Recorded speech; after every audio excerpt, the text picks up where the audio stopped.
Temporal and Sovenix for BSG Belfast Storm versus RIZE Gaming in the lower bracket. Sovenix, commiserations for Chi's untimely demise. Thank you for joining us here on the desk, though. Turned it all around, got a smile on your face. We're chilling, right? We're all good. Yeah, it's all fine. Lost to some good opponents, so it's okay. We're all Gucci. It's okay. It's okay, we're all Gucci. Temporal, are you all Gucci? You seem trimmed, you seem a little neater today. Something about you, I don't know, seems a little less wild, maybe, around this portion of the screen. You mean the Storm Belfast or otherwise is not passing straight by my head? You'd be completely correct. Yeah. I had a wonderful 30th birthday last weekend. That's why none of you saw me in Copenhagen. I was not there. Yeah. I was on a bouncy castle in my mom's backyard, and it was every bit as blessed as it sounds. It was fantastic. And to commiserate the occasion, I chopped off all my hair. Yeah, okay, well, fair enough. You know, we've all got our rituals, but let's take a look at the matchup here today. Let's show what we're looking at. As we said, RIZE Gaming versus Belfast Storm. Now, on the face of it, gents, this does seem a little imbalanced by the record. RIZE 6-3 out of regular season, BSG 3-6. They never really got rolling, and RIZE has managed to set themselves up on that top echelon and certainly took some of our best teams to their limits throughout the season and earlier in playoffs. So let's take a look at RIZE first. Let's take a look at that. This is our kind of our hoped for heroes out of the upper side bracket. They sadly could not beat Venomcrest, but they came damn close. Aniki in top lane, Trizzy jungle, BB Muffin mid, Sin and Nemini out of the bot side. Now, Temporal, how much hope, how much hopium and excitement have you taken away from that upper bracket match against Venomcrest? Because it looked so close, but ultimately they did get 2-0'd. Yeah, it was a game not best reflected by the storyline. I think there were some blunders that these guys are going to have to sort of take a deep breath, come away from, and just say like 99 out of 100 games, we do not make that mistake. So it's not a big deal, but the pressure is starting to mount. The lower bracket, it can be ruthless. Yeah, you cannot sit on your laurels, that's for sure. And while this team had some very, very high highs, it's not been all happiness and sunshine and roses, right? Sovenix, they are 6-3. They did struggle to actually get it over the line against those top teams on multiple occasions. Yeah, I feel like RIZE is kind of like the gatekeeper of the gap between the bottom teams and the top teams. They sit in that fourth position, rightfully so. They're a very strong, solid lineup here in the Four Nations, but when it does come to facing up against the top teams, they do seem to fall a little bit short. And I think there are a few factors for that. I just think they lack a bit more of a diversity in comparison to what the top teams can offer. I think, for example, RIZE, when they have run facilitated junglers, it doesn't look as good. They need to play carry junglers, it feels. I think that is kind of like the biggest difference between bottom teams and the top teams. Yeah, you know, Trizzy is a singular beast, but if teams have learned to play the Trizzy tax, we have seen a couple of stinkers from him. We have seen a couple of tough ones, and you know, it is a powerful tool being able to draw that many target bans, but ultimately it does not win a best of necessarily. Temporal, how do you feel about where are we sitting with Trizzy right now? Because like after losing to Venomcrest, and as you say, some of the pool issues may be coming to light, he is still incredibly talented, and that pool is quite diverse, even though it maybe is a bit narrow. Like, where are you feeling on Trizzy in terms of his actual threat level as we go further into playoffs? He's so strong. I mean, you're right. You do have to pay the tax. You do have to not let him get Kindred, Xin Zhao. Maybe Gwen still applies there as well. We'll have to see sort of how the draft goes. I think if you're RIZE, you do have to have a plan for if 5 jungle bans come sailing at your head. Maybe that's UC3, and you just pick it and get on with it. We have seen their ego get a little better of them, like in that clip just then. So maybe not sailing plane into game 1 would be fantastic. Yes. Yeah, we'll see what the strategy is going to be in the draft to try and, I guess, adapt. As the other teams have adapted to Trizzy now, let's see Trizzy adapt to the adaptation as the playoffs goes further on. Now, let's take a look at Belfast Storm. 3-6, as we said. Some good name value on this roster. Tofu jungle, Limsy back in mid lane as well. Catgirl Limsy, if I don't miss my guess.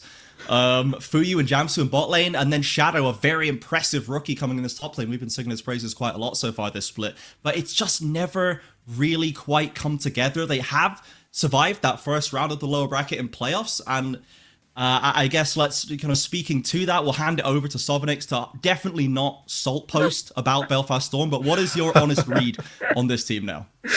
Oh gosh, I knew this was going to happen. All right. like again, not to be salty. I don't want to be like that. I want to give them their full praise. But if we're being honest, like just completely neutral, that first game should not have been a victory for Belfast Storm. I think it was a case of two teams that are very unstable inside of games, and it could have gone both ways. And I think for the side of Good Chi, their roster, they did kind of just completely throw a game that, like, I know when I was watching, I was like, this is unlosable. Went for a drink, came back, and then we lost. So I was like, okay, whoops. Cool. So yeah, I think as much as we can praise Belfast Storm for getting through that first round, a lot of it was off the back of individual brilliance. I think the Fuyu outplays in game one, Limsey in the last game, 2 solo kills onto Chova in the lane phase, I believe.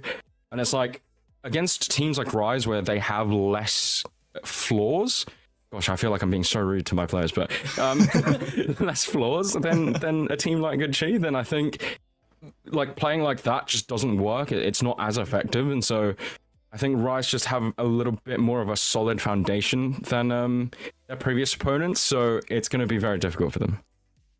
Yeah. That's pretty reasonable. It's fair enough, you know. Harold has been on my desks enough times that I'll be honest, I don't really pull punches for Bandits. I do tend to drop him in bad Bandits games whenever he's on my desk. So it may be a little bit of a curse of mine that you do not want to be on my desk if your team just played. But let's so Temporal. When it comes to BSG, understandable concerns that we have as at their point in this lower bracket. Yes, they were able to make it past. What is your feeling about Limsey's effect on this roster? Because we've seen him come back in. This is a guy that you and I have seen play a lot of games, a lot of splits. Ultimately, they got the win, but how much of a positive effect do you think Limsey is having on BSG right now? So it's not been a sort of flat baseline, a sort of a measured change that's present in every game. Game 3 in the previous series was handed to Limsey, and he carried it, ran with that ball, and on his Silas chains, like whacked the series to a close on his own. However, Belfast haven't had awful performances in mid. They've lost a Vex pocket by moving back over to Limsey, which would have been fantastic against a mid laner who likes to go in deep, and maybe giving BB Muffin and Trizzy some issues in the 2 versus 2. Instead, Limsey's leadership is always fantastic. The threat of a fantastic Azir, Orianna, Silas, picks we've come to know and love from our best Birmingham mid laner over the years, is very present. And if the last series is anything to go by, Fuyu might come up clutch once or twice, and Limsey might decide to win the series. They might just get bored and want to go home and decide the fastest way is through their enemy nexus. So we'll see how Limsey's feeling, but he does have a pretty tough opponent to break it through in BB Muffin, that's for sure. Now, these teams have played once in the regular season, so let's talk a little bit about how that went. That was eons ago, it seems, at this point, but those individual lane matchups, you can get a bit of a sense of that. So, Sovnix, the last time these two teams played, what is your sense of how these teams match up against each other specifically? So, again, going back to the idea that Trizzy is so fantastic on carry junglers, he did pick the Viego last time these two teams faced and dropped a 9 and 2 and 8 performance. He pairs really well with BB Muffin. It was BB Muffin was on the rise. I think he went 6 and 1, and I think those two, when they have a mid jungle duo that works really well together, like RIZE EW, very simple setup for Viego, you will see them pop off, and I think that is what Belfast Storm have to look out for. And like speaking on the mid lane situation, I think Wicked, who was playing at the time, didn't have a bad game either. So that's kind of like, okay, the other problems, the other parts of Belfast Storm struggled in that series. The one person you've replaced didn't. So that is where we are going to have to hit some question marks onto Belfast Storm and say, all right, can you control top lane? Because I think Aniki went 5 and 0 as well. Can you control mid and jungle? Which are parts that Belfast Storm, I'm sure, would have prepped for. Yeah, it was, Temporal, you were mentioning before we went live, that it was one of the few times we actually see Shadow of Chain struggle, right? This guy's been so impressive, but one of our other massive rookies coming in that top lane was able to potentially put him under lock and key for a little bit. Yeah, it sort of held him down. We've had lots of good things to say about both these tops, and it has been, how many weeks? It was April 21st, these guys last met. Now, it's 5 weeks? Counting is hard. I've had a very long day of lab. 5 or 6, just a bunch. Yeah, that's an awful long time. And very excited to see if they've grown or if once again Belfast won't be able to quite rise to the occasion. Mm-hmm. Yes. Now, we have spoken about mid, we've spoken about jungle, we've spoken about top lane, but let's focus a little bit more on bot lane. That is going to be our featured matchup here today. Sin versus Fuyu, two elder statesmen of UK League. Every year it feels like these guys just always find a way back to our hearts and to our games. And I'll be honest, I'm just going to say it, the sexual tension between these two guys on and off the Rift is palpable. It is massive. This is a very exciting matchup for us to see right here. Sovnix with Sin and Fuyu.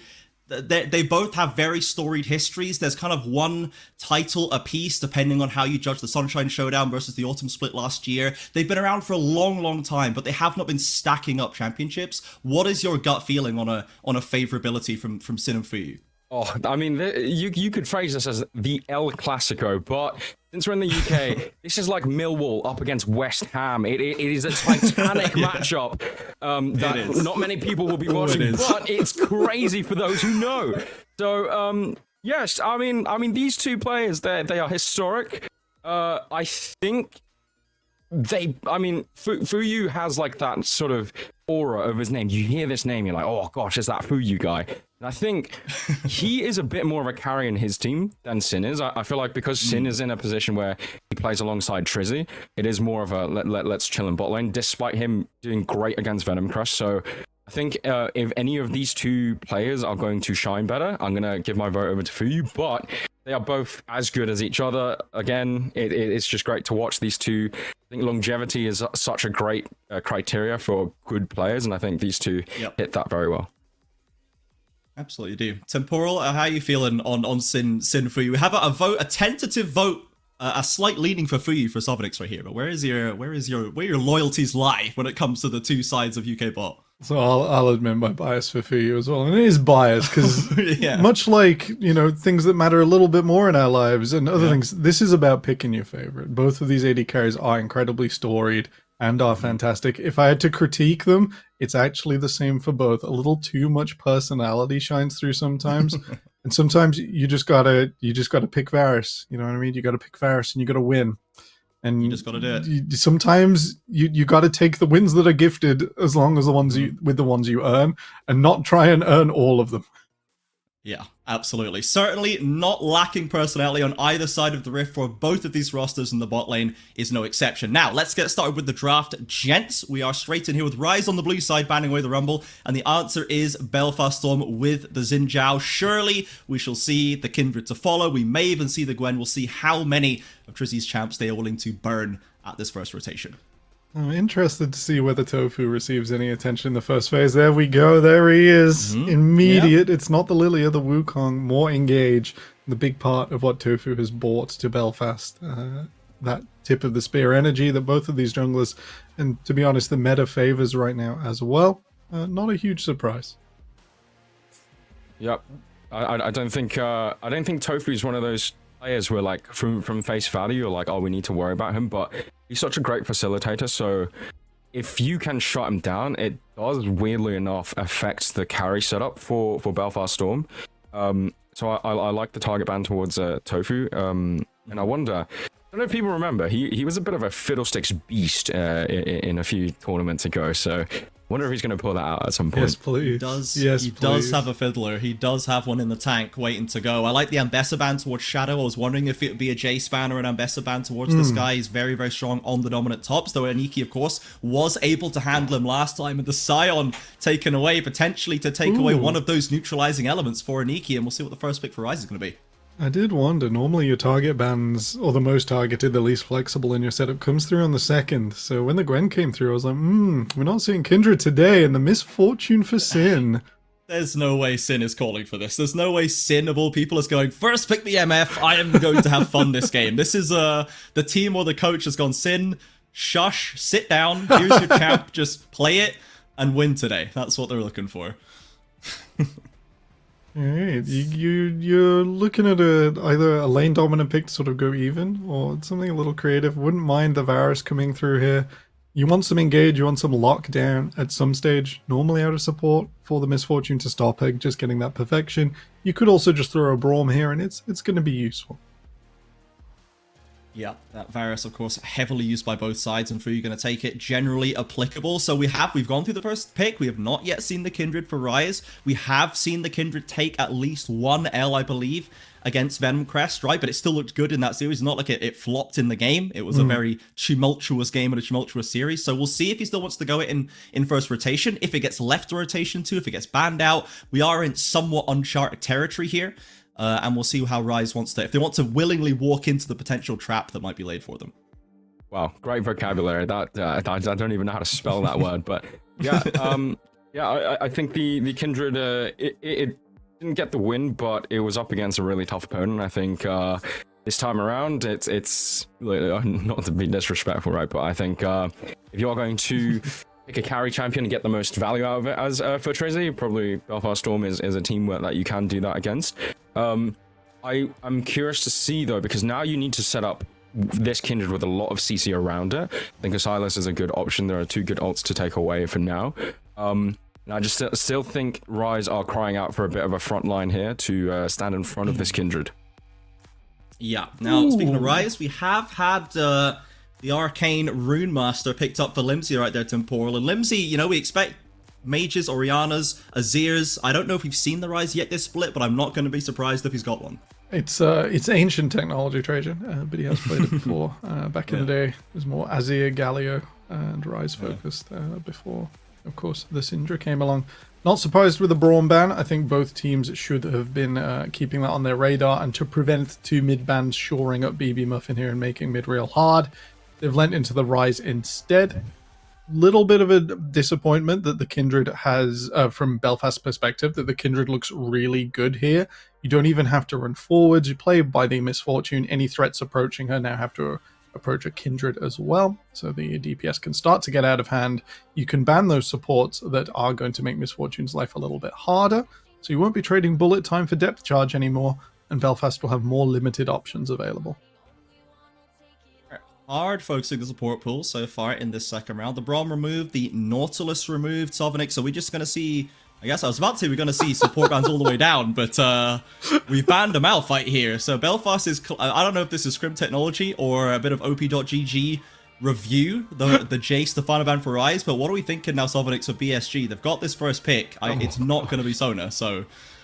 Yeah, I mean, I was kind of thinking like the Leona is good here to block out that Misfortune ult if it gets casted, but then you're giving a Solar Flare over to a Silas, so I don't know if you want to do that. The Rel is okay. Alistair is open though, and it is obviously a classic counter to the Rel, so that could be a little tricky for Belfast Storm. I think for RIZE Gaming, they have a good setup. I like what kind of you were touching on, how like this is a great game for Kindred, and rightfully so, because they do have a bit of like a comp where they can kind of just stand there and they don't have to force anything. Kindred can infinitely scale getting stacks, whereas Belfast Storm are the ones that they have a Maokai, they have a Rel, they need to pull the trigger, and RIZE actually want them to, they want them to walk into their comp at the moment with an Ornn as well. So this is going to be a tricky one for Belfast Storm. Front line was requested, and we have Alistair Ornn. Love that. Pretty solid. Given the Scion was banned, hardly two better frontliners could you find, to be honest. Okay, Shadow. Okay, we are sending a message in game one. I love this for game one for BSG. Temporal, they banned the Jace, they banned the Ambessa. We slammed a Riven. How are we feeling about this one? This guy's Riven has been banned against him plenty in best of ones, because it's a sort of pick the twists a best of one out of shape. And I think this is why RIZE were holding on the Jace ban. The last phase, in my mind, is like Belfast seeing that RIZE have got the belt out, and it's like fixed forced comp, lower bracket will not be our end here today. So you ban Malphite, which is like, you know, the ultimate, you need this now. Ornn has a really tough time into Riven. I think I saw an Ignite as well. Holy moly, Shadow. Maybe. 3 quick cloth armors for the Ornn, and maybe he'll make it out, but... Otherwise, this is a come at me, bro, in the extreme. Maybe it's even the creativity that reaches the Misfortune, but the Alistair modulating the Kindred ult should have a pretty good time. Okay, well, quite the draft to kick us off on this series. Very excited for this one. We will pass it over to our casters, Luna and Harold. It has been confirmed, just quickly in the chat, Teddy from RIZE has confirmed, Sin, in fact, did ask for MF, so I would have to question if Sin is even sitting at that PC, to be honest. But maybe he's turned over a new leaf. He's playing to win now. This is what you wanted, Temporal, from him. You want them to lay the It beams wasn't aside. Virus B1, there's room to improve. And draft to win. So we shall see. But let's pass over to the casters, Luna and Harold. Game 1, take it away. So much, Trajan and co. That was a spicy draft. And we were sat here kind of like, just, you know, we were expecting the blind Ornn. Shadow plays good things into the Ornn, right? Like, the Jace is gone, the Ambess is gone, and Harold turns around without missing a beat and calls the Riven. 2 seconds later, it's locked in. I mean, I got street smarts or something. I don't know. It's I mean, this guy. I think every time we were prepping against these teams or like planning against them, I was like, yeah, no, we're not letting Riven through. Like, No. what in the world? Why would you ever do that? Well, we're about to find out what happens when it's not banned away, because it's in this game. And honestly, I've never been more excited to watch such an interesting champion. Because Riven is one of these champions that's very one-trick coded, right? She's one of these champions where if you invest the time into her and you learn all the small little mechanics, she becomes one of the strongest champions in the game. Yeah, I mean, for sure. Like, Riven's potential to outplay is nigh infinite. You know, there's a pretty high skill floor, but the skill ceiling is so much higher. But without further ado, we're straight away into the game. Welcome to Summoner's Rift, ladies and gentlemen, in the Four Nations lower bracket round 2. Belfast Storm against RIZE, game 1. And we've got a few things to watch out for. There's Trizzy on the Kindred, there's a Shadow on the Riven, there's Fuyu on the Varus, which means we will be looking at his positioning in the mid lane. Yeah, there's a lot to watch out for. There's our highlighted matchup, as we see here, a little bit of a stack probably going in to get an early ward into Belfast Storm's jungle. Trizzy wants to track Tofu's Maokai as much as he can, mostly because I think he wants to safeguard his Ornn's life. We care about animals over here on the Four Nations, folks. And there is 3 to keep safe on the side of RIZE. In a ram, in fact there's 4. A ram, a wolf, a lamb, and a cow. Oh yeah, the Kindred counts as 2, I guess. I was processing. It took me a second, but yeah. I mean, Trizzy already putting down the mark onto the Maokai. He's gone for the PTA instead of the more usual Conqueror that we've seen on Kindred so far. I would argue because there's probably just the one tank on the side of Belfast Storm, so would say that it's probably a good shout, but as you see here, early trading in the top side, I think he's starting with that Bellow's Breath to get that extra brittle damage, but, you know, the Riven Q is a very fun ability to fight against at level 1. Yeah, most definitely a fun ability.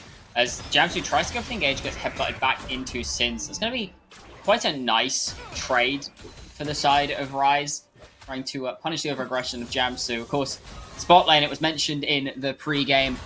I mean, both Fuyu and Sin, as well as Jamsu, have been around for a long time.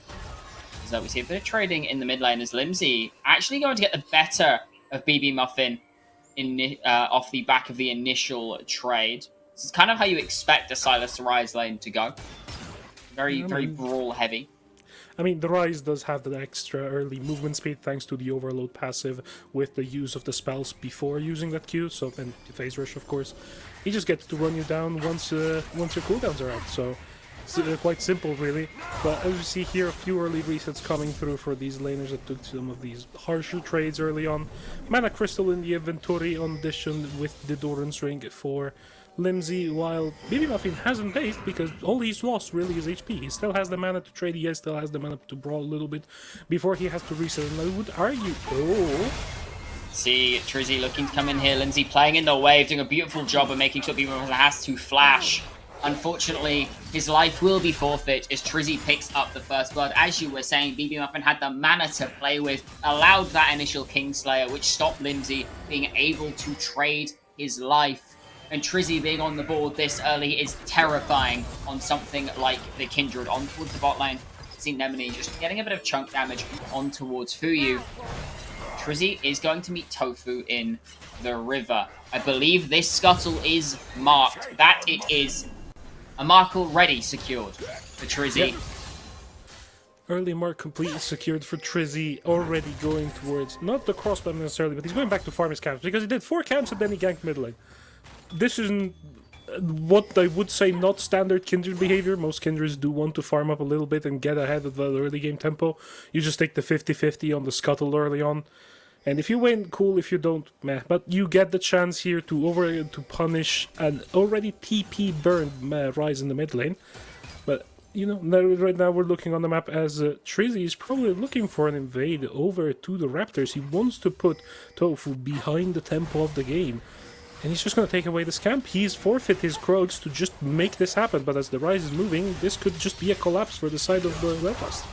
It could be Muffin already getting the better of Lindsay. However, flash forward from Tofu to try and find something. Bramble Smash will make sure the kill goes down, as now Trizzy is stuck fighting a full health Maokai. Has to flash the wall. It's a quick trade back to the side of Belfast Storm. Yeah, good presence of mind there by Tofu to just know that the fight could be happening. Just sees that Trizzy is taking the camp. He decides to just immediately run towards his mid laner to save his life. So 1 kill each for these junglers. Trizzy is slightly ahead in terms of farm. And currently, Aniki seems to be having the upper hand in this matchup, where we would expect the Riven to just kind of get the early lane prio, especially like into something like an Ornn. But you know, the chainmail completed plus the cloth armor. This Ornn is already quite beefy for this Riven to deal with, but Tofu's on the top side, looking for a punish. Certainly is. As we know, Riven, one of these champions that really comes online at level 6 mark. However, so we could see things start to go more towards Shadow's way on that level 6. A bit of deep vision placed for Aniki on towards those Krogs, as Jamsu potentially looking for something on towards BB Muffin here. Just trying to find the moment of over-aggression. Of course, that's not the easiest thing to do when the wave is being kept just outside tower in such a short lane. Yeah, Lindsay's doing an excellent job here, trying to just hold the wave on the side, make it super difficult for ganks to happen, and make it super simple for Tofu to collapse if need be. But as we see Nemini here, sweeping the vision, making sure that everything is safe for his mid laner. They want BB Muffin unlocked on the map. BB Muffin, for me, has been the standout player of the split. I'm not gonna lie. He came in with very little expectations, and he has been doing so well. But as we see here, trading coming through in the top side. Conqueror procced for the Riven. Half of Ornn's HP is gone. Riven after a first back, pickaxe plus longsword. That is 35 AD already in the bank. Yeah, the trades are going to get rougher now. Certainly are, as Jamsu is here to cover, but Nemini and Trizzy are also here. Lindsay trying to do what he can, but Nemini flashes forward, finds a beautiful headbutt pulverize, but it does not matter, as the Realm Warp will take it Lindsay with an inch of his life back to safety. And what looked like a brilliant fight for Belfast Stormer had to be escaped from, with an even better collapse from RIZE. What a play from Lindsay. Nerves of Steel, channels the Realm Warp after the Alistair's Guns combo. You have to wait for that, you have to basically time it for the trample to not get the stun. You see here Trizzy on a ward. Shadow is looking for the all-in. Certainly is. Stun comes down from the key burst, but the knock-up lands, and a lot of damage hits at once. Brittle is nothing to trifle with Shadow. Nearly finds the one-shot onto Trizzy. But Aniki is there to make sure his jungler can secure a second kill. The Horn is called, and the gods do answer sometimes. Nikki helping Trizzy survive the burst. Almost a clean one-shot combo coming through from Shadow of Chains, but, you know, we were hyping up this Canopic, and now he's down in CS, and as the pause comes through, we get to talk about it a little bit more. As soon as we ascertain the cause of the pause, of course, we will keep you notified. But, yeah. This is not how we expected the top lane matchup to go, and yet, you know, Ornn always had this identity of being the generalist top laner, and he's kind of proving it now. Yeah, absolutely is. On top of that, you know, you kind of, in the pre-6 levels, you kind of expect Riven to struggle a little bit, because while you've got good trading power and that passive, you haven't got your first back, you've not got the 6, and that 6 is what makes you such a big threat, right? The increase in damage thanks to the blade reforging, quite literally, gives you so much more damage onto squishier targets. So Ornn is not a squishy target at any point in the game. The ability to sit in lane, build up armor while you're stuck here sitting on a Doran's blade, just kind of poking and prodding him like it's this pointy stick and on a slug that you found on the side of the road. There's really not much you can do in that matchup without jungle intervention. So nearly finding that one shot would have blown this game wide open. Yeah, I mean, I think it was the correct idea to try and go for the one shot on the squishier target. Yes, Trizzy had reset. Yes, he had a phage, but a phage is nothing really. Like when it comes to getting full comboed by a level 7 Riven when you're level 5 Kindred, should have been a one shot. I think they got a slight misplay. Probably didn't get one auto reset out. But as we are back into the game, I need to stop talking about top lane matchups. This is becoming a trend. Okay, well, let's shift our focus towards this jungle. Right, Trizzy, 2-0, 50 CS to Tofu's 1-0-45. I would imagine sitting at most 2-3 stacks at this point on the Kindred. So, definitely getting to a point where strength is coming into effect, but with this mark on Tofu, you're not going to find that fourth mark very quickly. As the Dragon is started up for Belfast Storm, we could see a trade of Dragon for Grubs. Most likely we see a trade of Dragon for Grubs. But the tempo lost for Trizzy, instead of being able to find these marks and get that very, very quick power spike, could be disastrous as this game goes further if he cannot find ways to pick those up. I'm actually quite surprised that the Belfast decide to go prioritize the early Drake instead of the Grubs, considering you do have this Riven. But as we see here, the Trizzy being on the top side means that Aniki can afford to play up more aggressively on this top side, play up more in a more denial, looking for more denial. But as we see here, Limsey is getting collapsed up, but Jamsu's here, but Trizzy's also here. Certainly is a beautiful engage from Jamsu, forces the Lamb's Respite out of Trizzy as Nemini knocks Limsey back into the lane. BB Muffin and Trizzy have to disengage. Jamsu is there on the perfect timer once again to keep his mid laner alive. A channeled ultimate from Sin is going to get cancelled by Tofu, and while Jamsu will fall, there is nothing left in the tank to chase this down. Limsey and Tofu, they're looking for something. Shadow has roamed down from the top lane to find BB Muffin, as now Fuyu joins the fight. The Roam Walk's coming down on top of Trizzy and Sin. A lot of damage coming down, but Nemini finds the full combo. Flash away from this Rise flash in from Trizzy, executed by Nemini. It's Fuyu and Tofu versus the world. Sin goes down. Trizzy's next. It's a double kill for Fuyu. Knocked under the tower by Nemini. Tofu finds the slow with the Bramble Smash, and one more catch will do it. Twisted Advance finds it, and TP's coming in, and Fuyu's on a killing spree, baby. BB Muffin TP's in, but is now stuck between three, seals the chain of corruption and lands it onto Tofu. It spreads to Jamsu, and he can walk with his life, but that is 3 kills onto a on-hit Varus. It's not even lethality, and Fuyu has blown the bot lane sky high.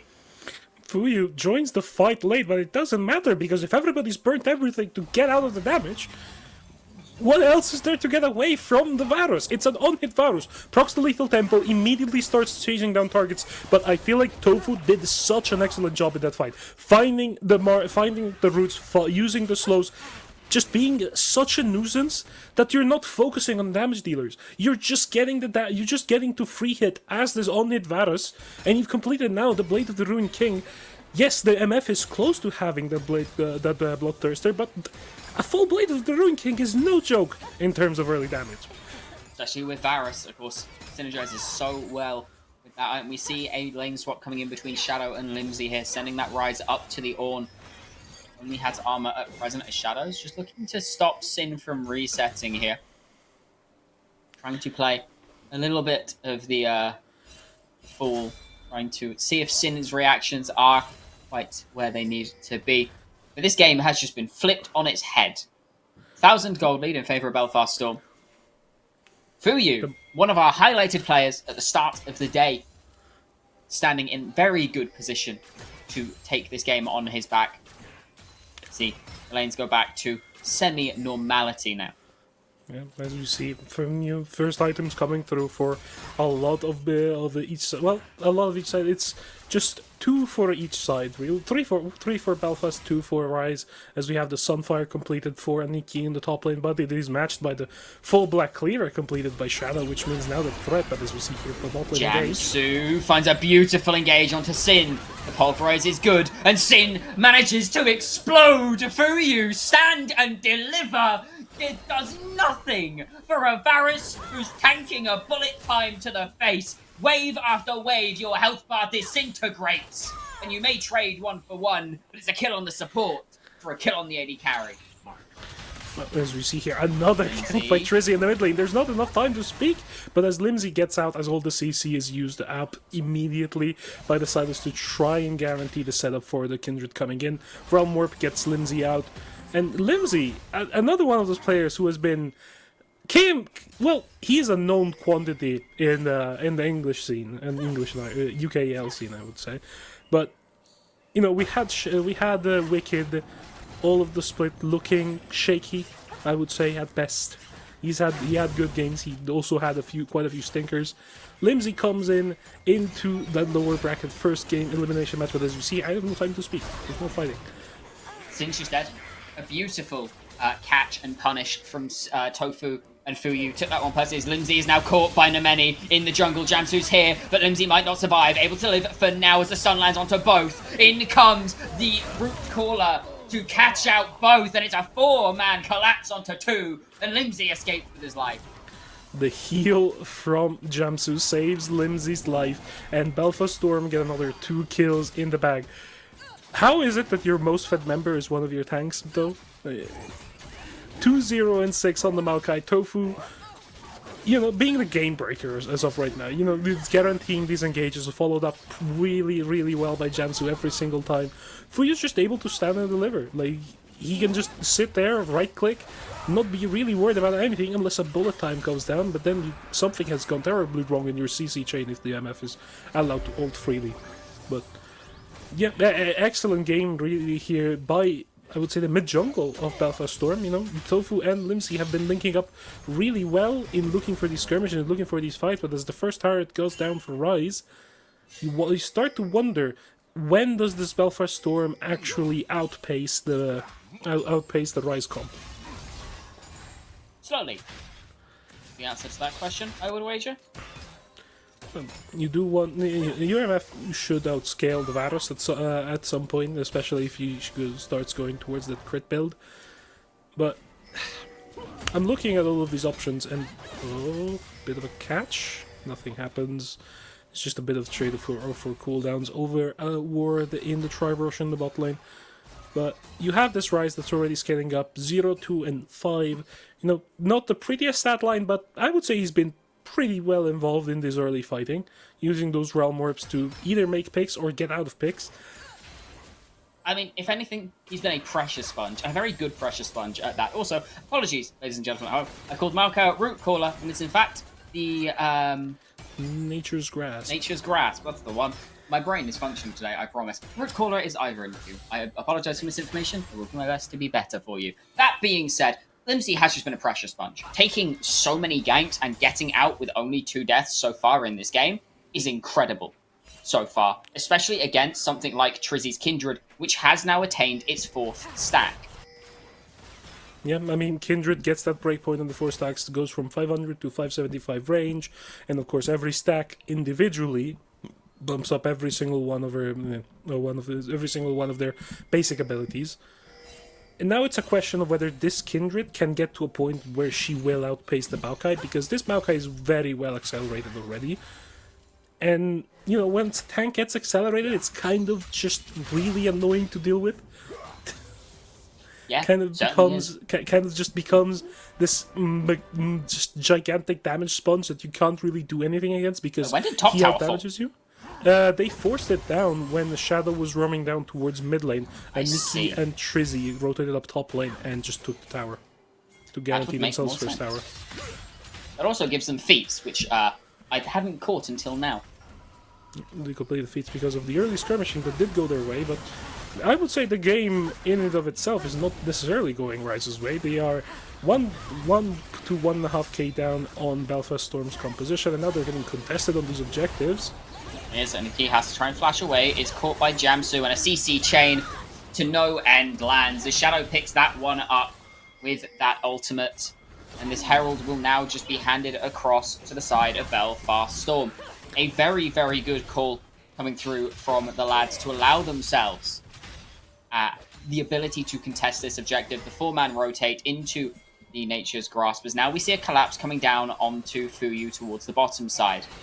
Look for a dive. There's no wave just yet as Nemeni and Trizzy look towards behind. Chain of Corruption comes in, but Nemeni flashes. Manages to change the DC perfectly, but Jamsu's here and finds a flash-shattering strike onto Trizzy, which allows Fuyu to run. Lindsay's arrived. It's a 4 versus 3 as the teleport is used from BB Muffin. The wave is starting to crash. Not quite. It's cleared away by Lindsay. BB Muffin is tanking up the tower as that Soul and Chain of Corruption. Lindsay able to realm warp back out to safety, and my man does it again! There was the Chains of Corruption available. How did he get out? There was stolen chains available on BB Muffin. He had the absconded duct available. There must have been some really fancy feed down on the side of Limsey to get out of that one, but holy, this Belfast Storm came to play today. BB Muffin might have overextended here. Fuyu does not go for the chase, does not have those summoners, does not want to risk his life for just a petty kill on the side.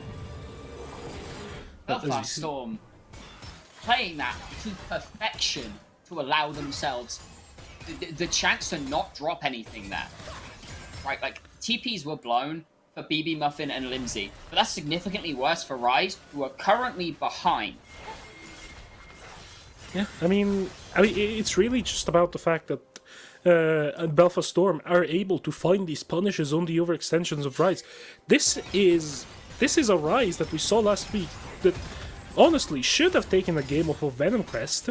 This is not the same roster that we've seen. I feel like we're not watching the same team.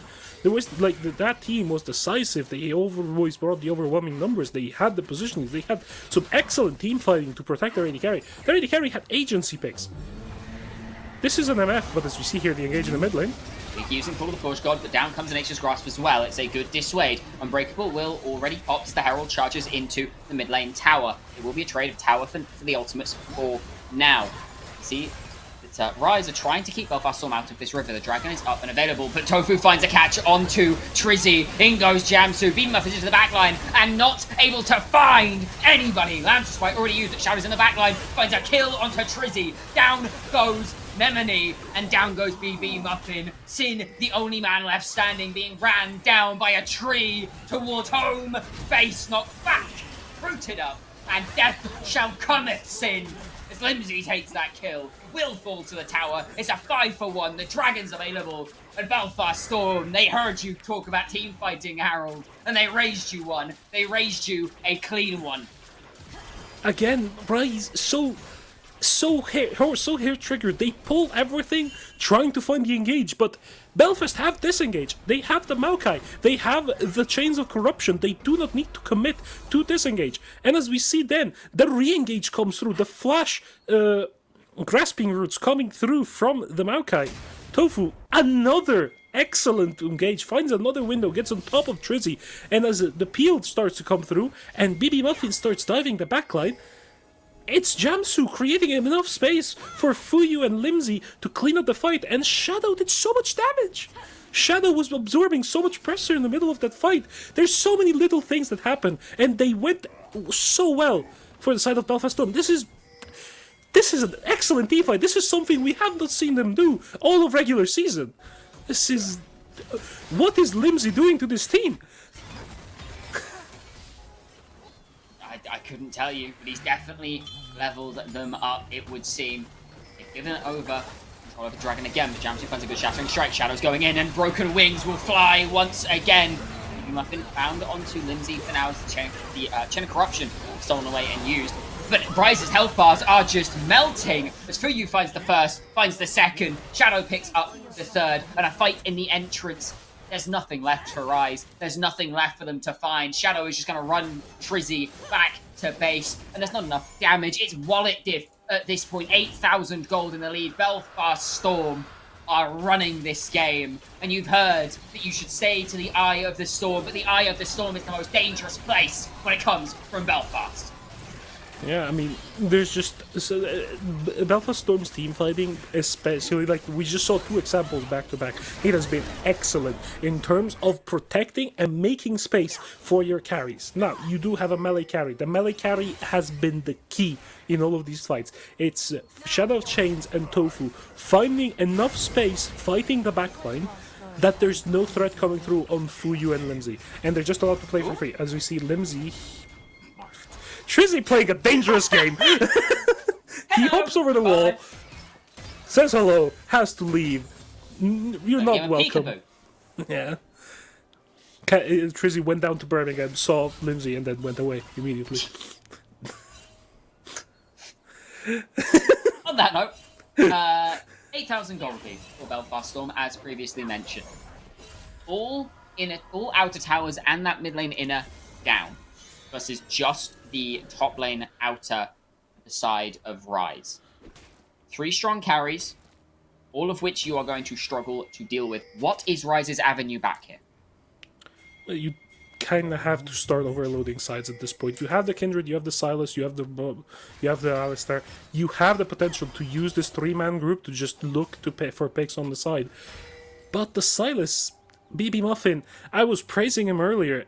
He's been nowhere this game, honestly. He has kind of just disappeared into the nether. I mean, how much of it is that is down to Belfast just having a composition that is really difficult for Silas to play in. All of this mid-range damage, all of this CC, but as we see here, Nikki might be caught on sides. Nikki gonna be forced to flash away. Chain of Corruption is now on cooldown, as you mentioned. That is very important. It's Fuyu's main self-heal tool. Nikki has the Call of the Forge God available. Sin has completed 2 items, going towards that Lord Dominic's regards. Shadow is unmatchable now on the sides. He has 3 items completed. I feel like BB Muffin here could just beat Dove, but Shadow decides to respect for this time. I feel like at this point the Riven is just that strong that you could look for the 1v1, but as we see here, BB Muffin trying not to give Shadow any window to actually find the engage. Looks like he's found it. Knockout comes through. Key burst does land. Broken Wings are once again taking flight. BB Muffin finds a good abduct, but it does not matter. That Wind Burst doing so much work for Shadow. It's a solo kill underneath the top lane tower. There's a catch onto Nemone. The Unbreakable Will is popped, but the damage reduction may not be enough. Limsey is a machine gun in these fights. With the bot lane tier 2 fallen, the inhibitors being bashed on. The top lane tier 2 is next on the list. The Sin is moving down to this bottom lane. Look to throw the wave out for now. It's very dangerous to try and solo lane against this Riven. The Run Warp is being used, and the Baron will be started for Belfast Storm. Yeah, really good, excellent turn on the Baron here, as Shadow Shades is just able to absorb so much pressure on the map. This is a 3-item level 16 Riven. It's really difficult to do anything into her when you don't really have the damage or the CC to bring her down in a quick manner. You do have an Alistair, yes, and that's kind of about it. If you bring the Ornn, you have a little bit more. But there's no anti-healing on the side of RIZE. And on the other side, there's a Maokai Varus Riven. What?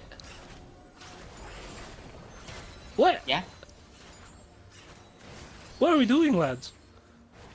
Oh my god. Struggling is the honest answer to that question. 12,000 gold is the lead for Belfast Storm.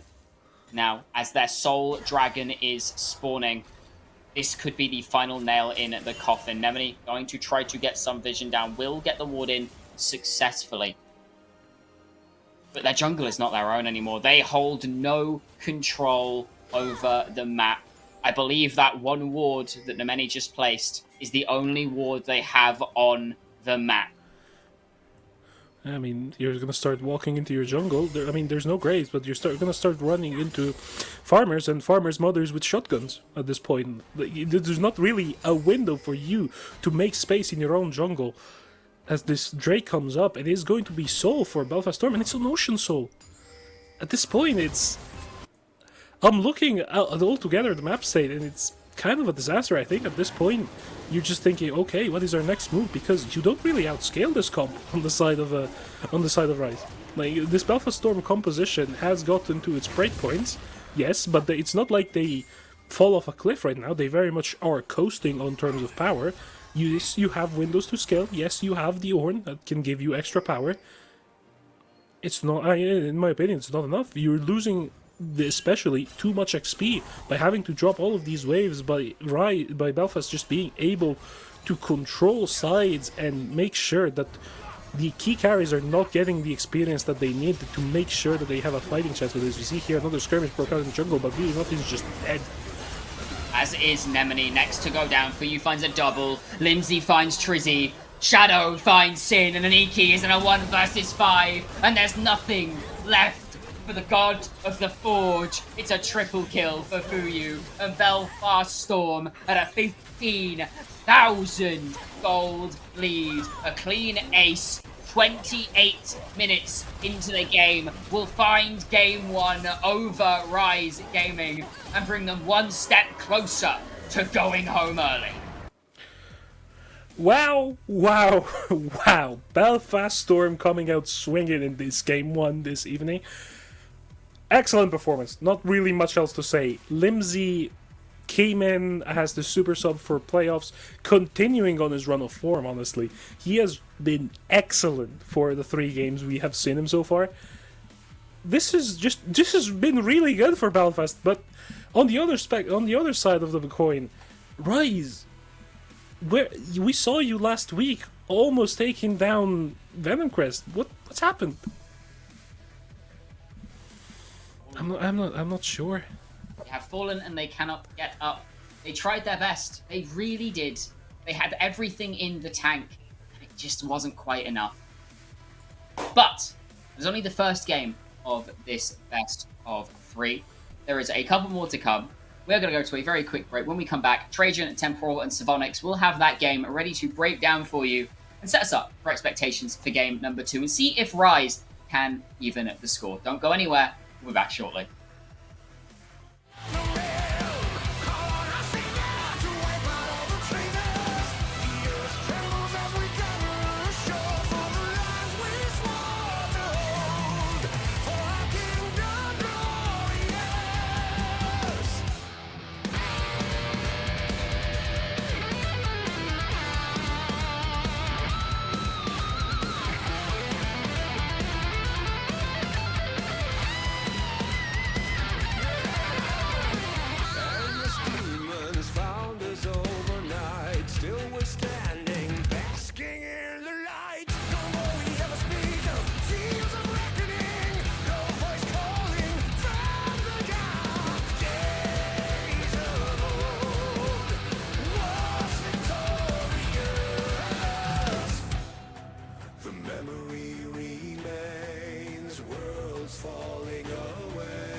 Welcome back to the Analyst Desk, everybody. BSG tossing out the script, tossing out the expectations, and taking a very, very classy Game 1 win over RIZE. Pretty light work by the Belfast Storm, if I do say so myself, gents. And a lot of the focus wasn't necessarily where we expected it to be. They came with a very interesting draft. They executed it very, very well.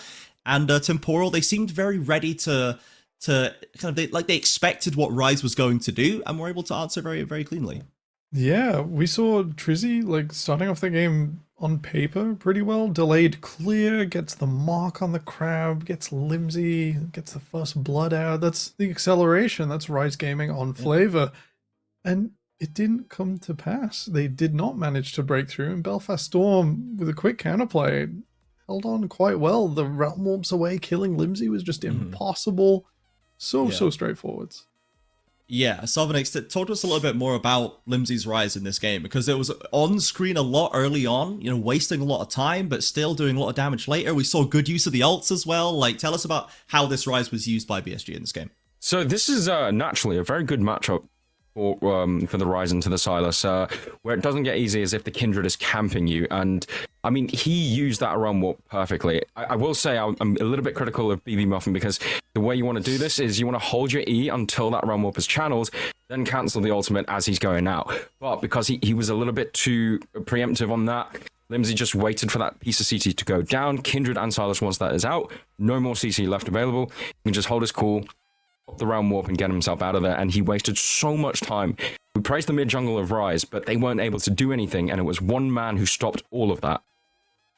Yeah, it was Limsy on this day. Now, Temporal, you were somewhat unconvinced by the Silas pick for BB Muffin. We don't often see a game this kind of tough for the Muffin Man himself. He's been the kind of the standard setter in mid lane for this split, but we couldn't see hide nor hair of him today. Yeah, I had a lot of praise for RIZE's draft. It was like disciplined. It attacked Fearless in a sensible way. That Silas is now gone, so we will not see Limsy sort of repeating his Game 3 performance from Series 4. With that in mind, it didn't really sort of fit the tone of the draft, so to speak. Sure, you can set up the Kindred with it, but and it empowered the Maokai, but it seemed presumptive in that the way that's like, like with only 2 picks in, we'll slide this in nice and easy. This will be fine. And it maybe didn't pay respect to Belfast's detail later on, ability to play around the pick, and to make it really suffer. That no wave clear out of your mid lane made a difference towards the end of this game. Yeah, and that early game, especially of this game, which when the mid lane was going so sour, it was hard to split these 2 teams apart early on. They were very much getting stuck in, and Sovnix, it kind of all kicked off around this very extended play in the mid lane. Yeah, we were in the green room going like, oh my god, how long have they been fighting? So 2v2 breaks out between support mid and mid jungle. Frizzy, BB Muffin chunked down to low HP. Lamb's Respite used as well, and they kite towards the bottom part of the map.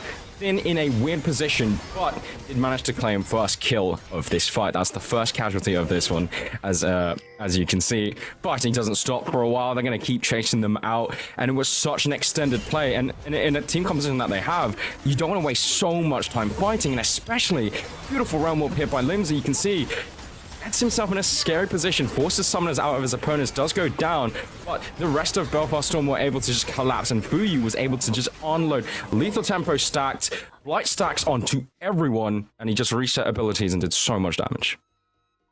Yeah, it tees us up for our later in the game as well, seeing Tofu and Limsey so impactful and really forcing the issue there. They were going so deep forward for it. And Temporal, if we look at that bot lane matchup we were highlighting as well, I Fuyu felt like he wasn't even there for 90% of the replay, but he's the one who walks away 3-0. It was a very, very close bot lane, and both bot laners kind of came away somewhat happy about it.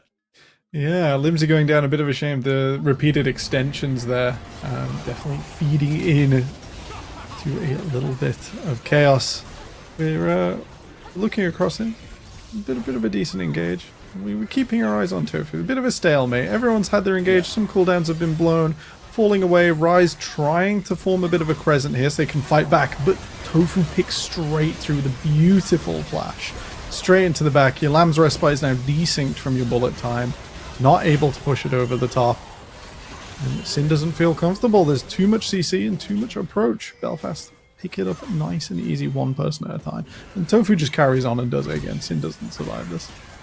Yeah, it's the kind of pivotal turning point of both of these replays kind of low-key is one massive extended Tofu W that just kind of forces the issue further.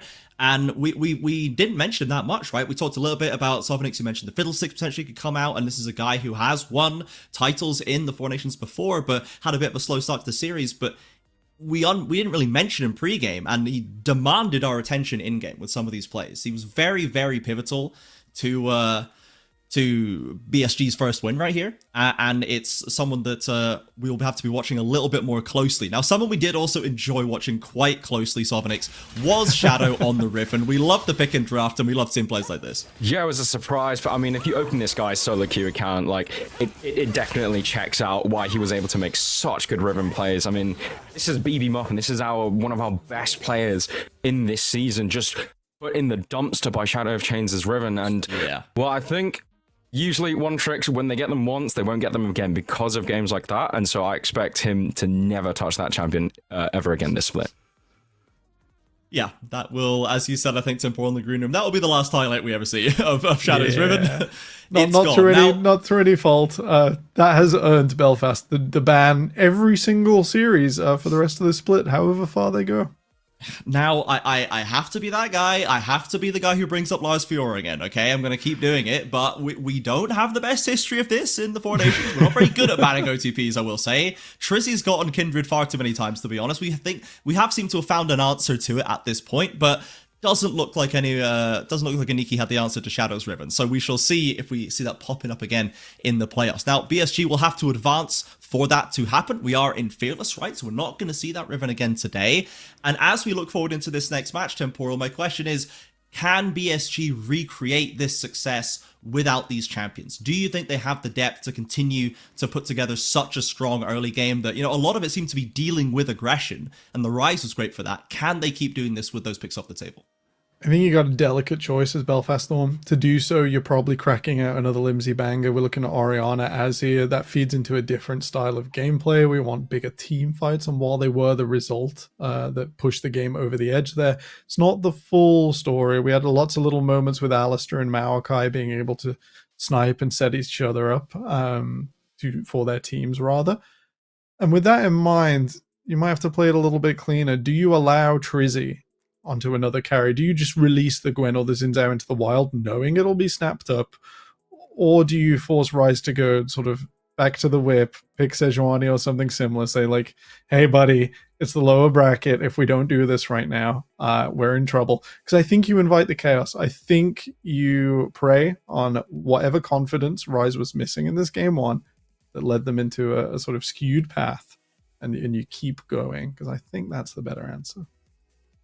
Yeah, Sovanix, how about you? Especially in that kind of jungle dynamic where we talk a lot about Trizzy and the impact and the way the team kind of maybe has to play around him. Given the Kindred is now gone, they seemed happy to ban the other two classic Trizzy picks. Like, where does Trizzy go from here in the series after a start like that? Yeah, this is tricky. And kind of what I was saying before we started of like, RIZE do lack a little bit of diversity. Trizzy is the carry. That's kind of it. That's how he likes to play. I think the rest of the laners just have to be like, all right, we subscribe to the Trizzy carry. Fortunately, in that game, he was very neutralized by Tofu's Maokai. And so I think for RIZE, I will add it was very uncharacteristic the way they played a lot of these fights. I think that last team fight, if you go and rewatch it, it was like all approach from different angles. Everyone was in a different position. Their fighting lines were all messed up. Very uncharacteristic of this squad, and maybe it's just, hey, let's mental reset and go into the next game and play like how we are comfortable in playing. Yeah, we shall see. So if that's kind of Trizzy's attempt to go through here, from the Tofu side, we love that game one from him, and the way that he was able to neutralize it. We are going to head into the draft just shortly, but Temporal, if we're thinking now, RIZE on the blue side once again, BSG had a great start to game one. We'll see what the first pick for RIZE is going to be. That might give us an indication. They're actually banning the Gwen away themselves, interestingly enough. So I imagine we are going to see a Xin Zhao ban from Belfast and then something else from Trizzy. But what are we thinking for the B1 for RIZE? I suppose are we not even considering Trizzy now? We may be picking a Sin pick or maybe BB Muffin to something he can perform on. Are they so scared of Shadow on carries and tanks? That's crazy. That's a more measured ban. Wait. Why are we all just banning are we the wrong side? Are we on the wrong side, guys? Maybe, because this feels like the teams are banning against themselves right now. Yeah, And, Aniki ate a Scion ban last game as well, so I wouldn't be shocked if that's the case. And yeah, and the Sin I think we'll swap these at some point. Yeah, but, I think the B1 as it for both teams is actually pretty welcome. So that is the only thing that's sort of making me doubt this in my mind so far. It could just be that we've decided to play copycat today. Yeah, we're just Nemesis drafting. We're gonna draft the opponent's That's a Shadow J spam, let's be real. Yeah, I don't know if you've seen it from Aniki. We love you, Aniki, but I don't know if you've seen the Jace. The Trizzy Xin allowed. Tofu's in. Tofu's in. Yeah, it is flipped. I need to wait until we see that one critical pick that's gonna. If we get the Twitch, then we know what side Sin is on. You know what I mean? Like that's we'll maybe get a sense of that. But Sovanix, one thing as well, just while we're waiting for these picks to come in and get a sense of it. Something I've been considering is the viability of a Fuyu Senna, which used to be a very big Fuyu pick. And how you feel about Senna right now, because on this live patch, because they turned the souls up and then the play rate just goes. Oh my god, this champion is crazy. I don't. Okay, it's like I don't get it. You make this scaling champion, but then give us strength in early game. Are you alright, mate? Like it's like if Veigar could one shot you at level 6. Like are you? Like, no idea what's going on. Like what is this change? And I mean, yeah, Senna's one of them champions where like I've casted a few games with the new iteration of Senna. I saw it 2v2 with Lucian Nami, and I was like, yeah, I'm done with this. This is crazy. So yeah, that's my opinion of the champion. So I think if you can set up the Senna with a good support pairing, that is important because I think Senna is reliant on a good bot lane duo.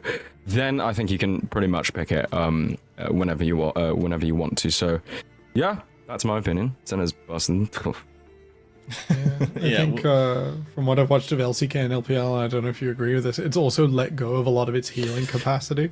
Senna's like ultimate times in past like she would do all this damage, and then as your team leap forwards, they resist so much damage. It doesn't seem to be the case on this latest iteration, and Freak mentioned in his little video about it earlier on that they're walking back 2 of the 3 things that have changed that make her strong. So Shiv will stay the same, and some of the soul ratios will come down. Belfast, large area of control, but I'm not sure it reaches Jinx. Yeah, interesting that we have people were calling for the Sin Smolder in the chat last game, but it's Fuyu who's going to take up the mantle of the Scaling Dragon. Sin with a perfectly fine scaler of his own in the Jinx early on, so should, I think, be able to hopefully bully out that Smolder depending on what the pairing for support is going to be, with a BB Muffin Syndra locking in, so again, reaching into those slightly older kind of OG mid lane picks. When we get Limsey and BB Muffin, we get to see the old classics come out, not quite as favored as we have seen in the past. We're into the second round of bans though, and Sovnix, I'm trying to take what are we power roles we're still waiting to lock in. Belfast have got their Trizzy pick, they've got mid and bot lane, so Shadow, there's still potential carries on the table that we could come out here despite the fact the Riven is gone. Yeah, there are. And actually, speaking of top laners, I was very surprised to see Aniki on the Ornn. I think we've seen him in a lot of split pushing bruises like the Yorick, the Gwen is banned, but throughout the split, he hasn't necessarily been on Ornn duty for RIZE, and so wonder if they just like scrap that plan, put him on a split pusher, let him pressure the side lane. Again, I think what happened there was like Ornn was picked as like a neutralizer to Riven, but that Riven has 154 games in solo queue, so you're not neutralizing that. And yeah, the Riven went crazy. So maybe the plan now is to just deploy Aniki. It's like, back yourself, take it to this guy and fight with him. So I really would like to see RIZE pick like a fighting top laner. We've seen a Renekton, I think, out of him as well. We have seen some of the classic, I'm going to try and defeat you in honorable 1v1 combat kind of picks, as it is once again support focus in the second round. Leona taken away from Jamsu again this time. The Rel, of course, gone now. And Temporal, the Lulu taken away from potential Jinx pairing. How do we feel about this strategy for Belfast Storm in the second rotation? Don't mind it too much. Once again, yeah, they are worried about sort of an all-in that they can't resist. They are terrified of the Aniki Malphite. It's fair even if it's not neat. I think this needs to be Nautilus from RIZE here, otherwise you are forced into picking it yourself. Not sold here. Right, I think RIZE should either save the R5 for a Taric, because Nemini is very, very good at that champion, or they have to take the Nautilus themselves. No ban there, which is interesting. So a little bit of chaos in the RIZE camp. Now, Jamsu likely to lock his pick in here with the Smolder. So Sovnix against Jinx, Nautilus. Surprising. If we're talking about champions that can scale and also kill you before level 6, Jinx certainly ranks up there for me at some point. So how are we feeling about Jamsu's job here?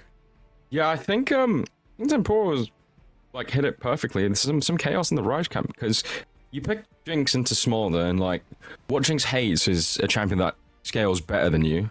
Because you're supposed to be this heavy scaling AD carry. Then you blind the Nautilus when Braum is open, which I'm just like, oh, okay, sure.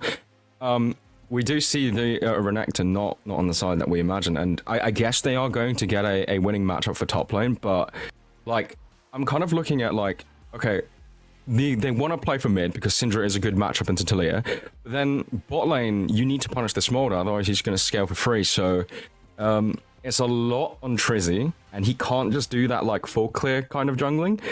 But we are seeing some push action. Okay, Harold's going to be happy with that one. Harold brought his briefcase to today's broadcast, so I'm sure he'll show it to you all on camera once we throw it to the casters. But we have got Mundo locked in right here. So Temporal, why are you not convinced? Explain your doubts. RIZE are just a bit all over the shop. Even if they do get the Mundo sort of where he wants to be, where you can walk up and be the threat, or you are let loose with 400 AD on your opponent's tower, it's awkward. The Smolder is not neutralized by anything other than your raw skill and for you potentially making a mistake. I think Jinx can't reach, which Sovnix hit on, which is her worst situation. I want to reset. I want to blow the enemy up front to back. And if Smolder's fighting back, that's not an easy task to do. You want to scale, and by the time you get there, you're going to have a fearsome foe. Okay, well, another potential uphill battle for RIZE, who are on their tournament lives right now. Down 0-1, a loss is elimination from third seed coming into playoffs. Would not be the ending that they want. But for now, let's pass it over to our casters, Luna and Harold. Take it away for game number 2. Let's see if they can keep this series alive.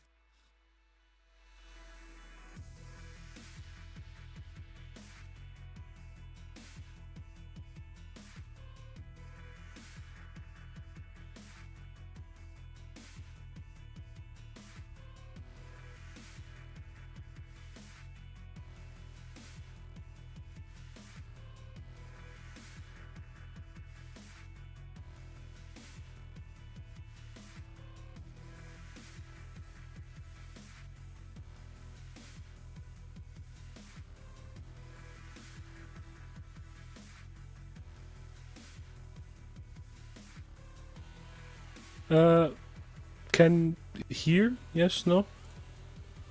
Okay, we're so back.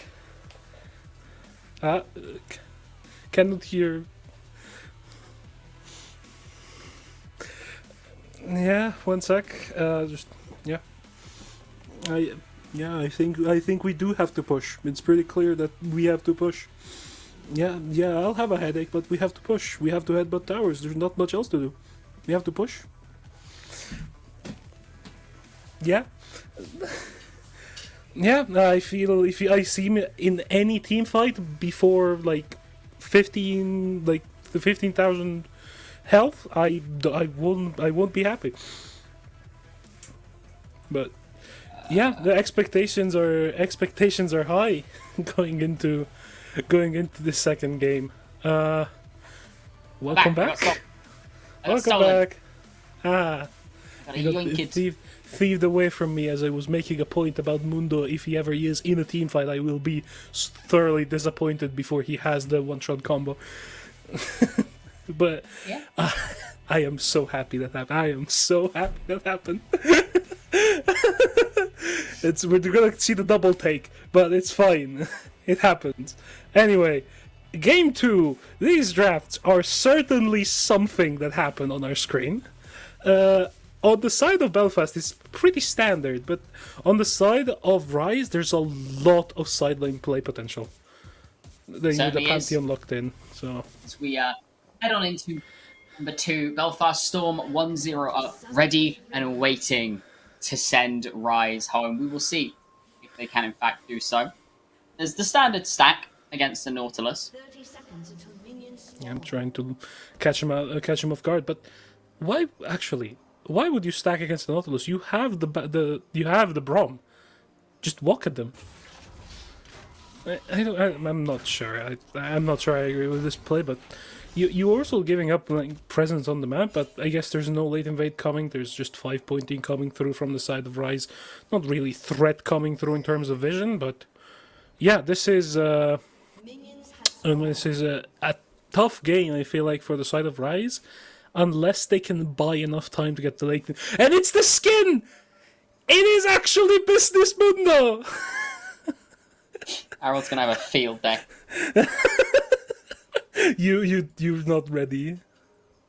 I'm not ready. I'm not gonna lie to you. I'm glad you are, though. Love that for you.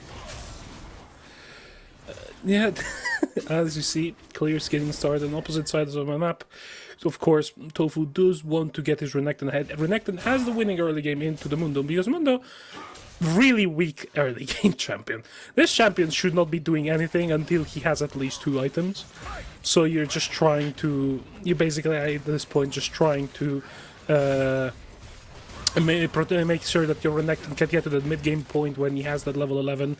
Those two points in the Dominus to just be that gigantic menace in the team fight, trying to find the dive on the backline. But finding the dive on the backline into this RIZE comp is not easy.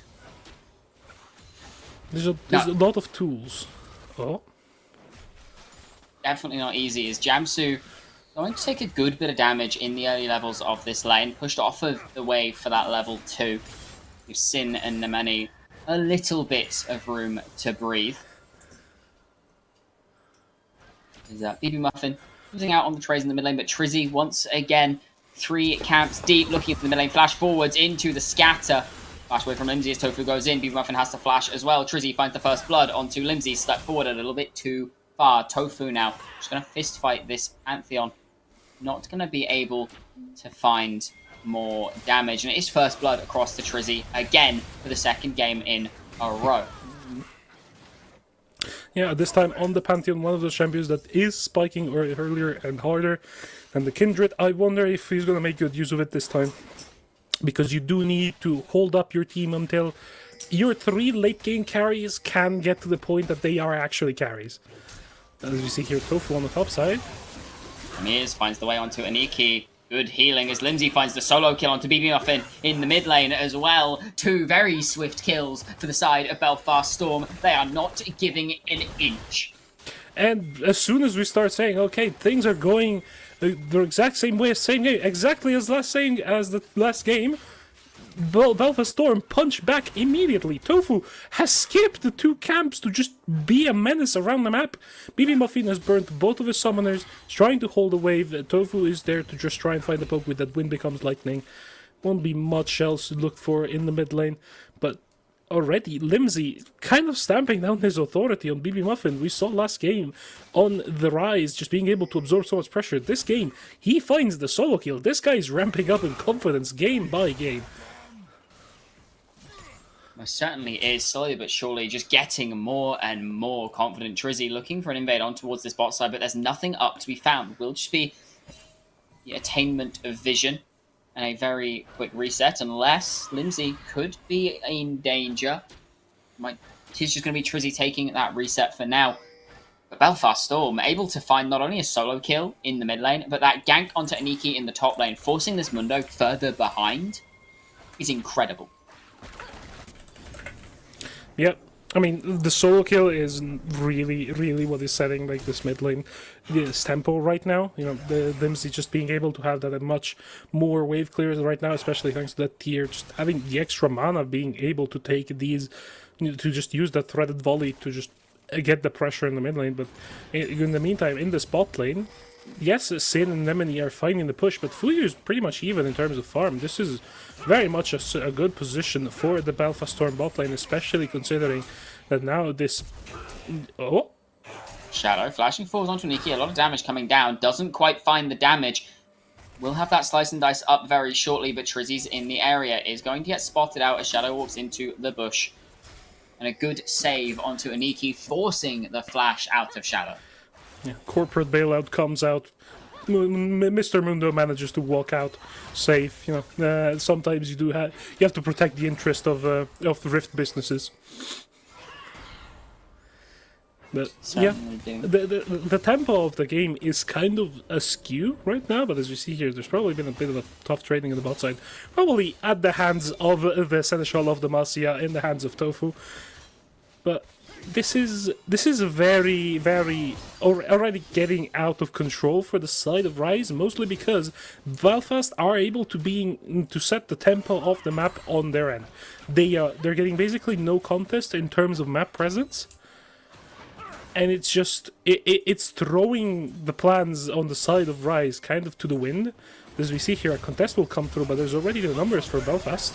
And he is. Tofu going in, does get stunned up, finds the scatter, but it's blocked away by Jamsu. Tofu going to be the first one to fall to BB Muffin, as now Limsey has arrived, but also taking a lot of damage. Will fall over to BB Muffin. Fuyu, now stuck in the pit, will go down to Sin. It's 3 very swift kills. The Dragon has done all the work for them, and RIZE come to collect the debt that is owed to them by Belfast Storm. Well, I seem to be on the tear tonight with caster curses, at least. Certainly do. As soon as we start talking good about what Belfast Storm can they can set the tempo in this early game, we see here Shadow fighting over the plant in the river, uses the Dominus to try and find the fight on top of Nikki. Certainly does. No slice and dice available, though. A long cooldown at that first rank means that Aniki can just pop that sadism and walk away. Yeah, I mean, the Dominus is a shorter cooldown than the Mundo ult at rank 1, and Renekton doesn't really care about burning his ult, especially in the early laning phase, if it just gives you a stronger trade. As we see here, the early anti-heal picked up on the side of Shadow to try and just curb that lane presence that the Mundo has. Of course, it won't matter as soon as the Mundo reaches the 2000 bonus HP with the Warmogs. But now it becomes a question of time. Is in RIZE with that early play, have they bought themselves enough time as more skirmishing goes down in the bot lane? It does, Jamsu. Going to take about 2/3 of his health in damage. Sin sitting on a BF sword and a Scout's slingshot. Really no slouch in damage in these early stages. Jinx known as one of these scaling picks, but in recent memory, definitely able to bite back alongside the rest of the bot lane champions in these early stages. Yeah, I mean, the big thing in the bot lane is the CS difference that's kind of equalizing the kill and assist goal difference. But as you see here, more skirmishing around the mid lane. Tofu's forced to burn the Crescent Guard after that shield vault. Goes flying back in, finds Scatter. Jamsu's here to try and dissuade. Knockup comes in, stun doesn't quite come down. And the unstoppable power, unleashed power, will be enough to find the kill. Jamsu and Fuyu and Limsey all in the area. Jamsu now just trying to keep his mid laner safe. Hope will be sidestepped away from it. It does not matter as a beautiful Scatter will find on the back of Nemini's root, and Jamsu falls. RIZE are really stepping up to the occasion in this game number 2. 2,000 gold in the lead already. I guess they needed that solo kill plus that top lane to really go wrong for them to just kind of wake up. They got the early kill and then immediately got slapped back, and then they realized, oh guys, we're in the lower bracket. If we lose this, we're out. We have to play aggro, we have to find the play, we have to make sure that this game is our game. As you see here, Aniki is just farming up on the top side. So we're still not at the push break point, really. And we don't have that Warmogs completed, we don't have that bonus health to regen in out of lane combat. But first items are starting to come through. As we see the Blackfire Torch is picked up on the side of BB Muffin. This Syndra is already quite accelerated. Certainly is able to happily trade onto Limsey at this point, and is Aniki getting the better of trades onto Shadow as well. The ability to just sit and tank a Renekton full combo, thanks to that passive stopping the stun coming down, gives a world of hurt to this Crocodile. Yeah, this is... I'm not gonna lie, this is not a happy matchup for the big lizard in the top lane. I am quite known for being a bit of a reptile connoisseur. This is a matchup where, one of the few Renekton matchups where you need to itemize for that max health damage, because otherwise you're never taking this Mundo down. And even then, the Mundo ends up outscaling you come late game time. So it is a matchup where you have to make the most of the early lane phase, but as you see here, Tofu in the bot lane, Sin might be dead. Certainly is. Will get given across to Fuyu, with Mom coming down to make sure that kill goes to her little baby boy. Grubs are taken on the other side. In comes the Grand Starfall from Trizzy looking for Limsey, but he's been able to escape for now. Bigger thing, the Glacial Fissure did miss on the bot side. So, come this next Dragon fight in, 50 seconds, they're going to have a very short period where they do not have that ability. And that is the biggest disengage they have. I think the more important thing is that Sin has no summons. There's no flashing, there's no ghost. Like, this Jinx is probably going to be the premier target for Belfast Storm's composition, but the issue that Belfast Storm's composition has playing into this RIZE comp is they have no guaranteed and immediate lockup outside of the Ruthless Predator. That is it. You have to wind up the 3 Talon Strike to get a knockup with the Zins out. You have to find the Unraveled Earth shove combo with the Talia to find the stun. And you have to set up you either get a Glacial Fissure from Jamsu, or you have to set it up with the Winter's Bite. So it's just really difficult to find the guaranteed lockdown coming through in these fights when you don't have something like the Nautilus, the Leona, the Vi. But as we see here, RIZE are going to start the Drake. They do have the push in the bot lane. There's a difference in terms of first items completed, because, Fuyu has access to that Essence River, but it will not matter. Jinx's rockets just allow her to just have that superior push, especially come the early game. And this is going to be second Drake going over to the side of RIZE. These two early games are rather similar in terms of one team just trying to find the lead As we see here, diving topside, and Nikki might just be dead. Certainly looks like he will be. Knockup comes through from the 3 Talon Strike. Tofu going to happily tank that one up and give the kill over to Shadow as BB Muffin is here, just to make sure this tower doesn't lose too much. A big issue for Belfast Storm is also the range differential, as Limsey, looking to catch BB Muffin in with the rest of the team, forces the flash over that Weaver's wall. It does mean the Syndra is now very vulnerable as well. We'll see what the Storm can do with this flash now being on cooldown.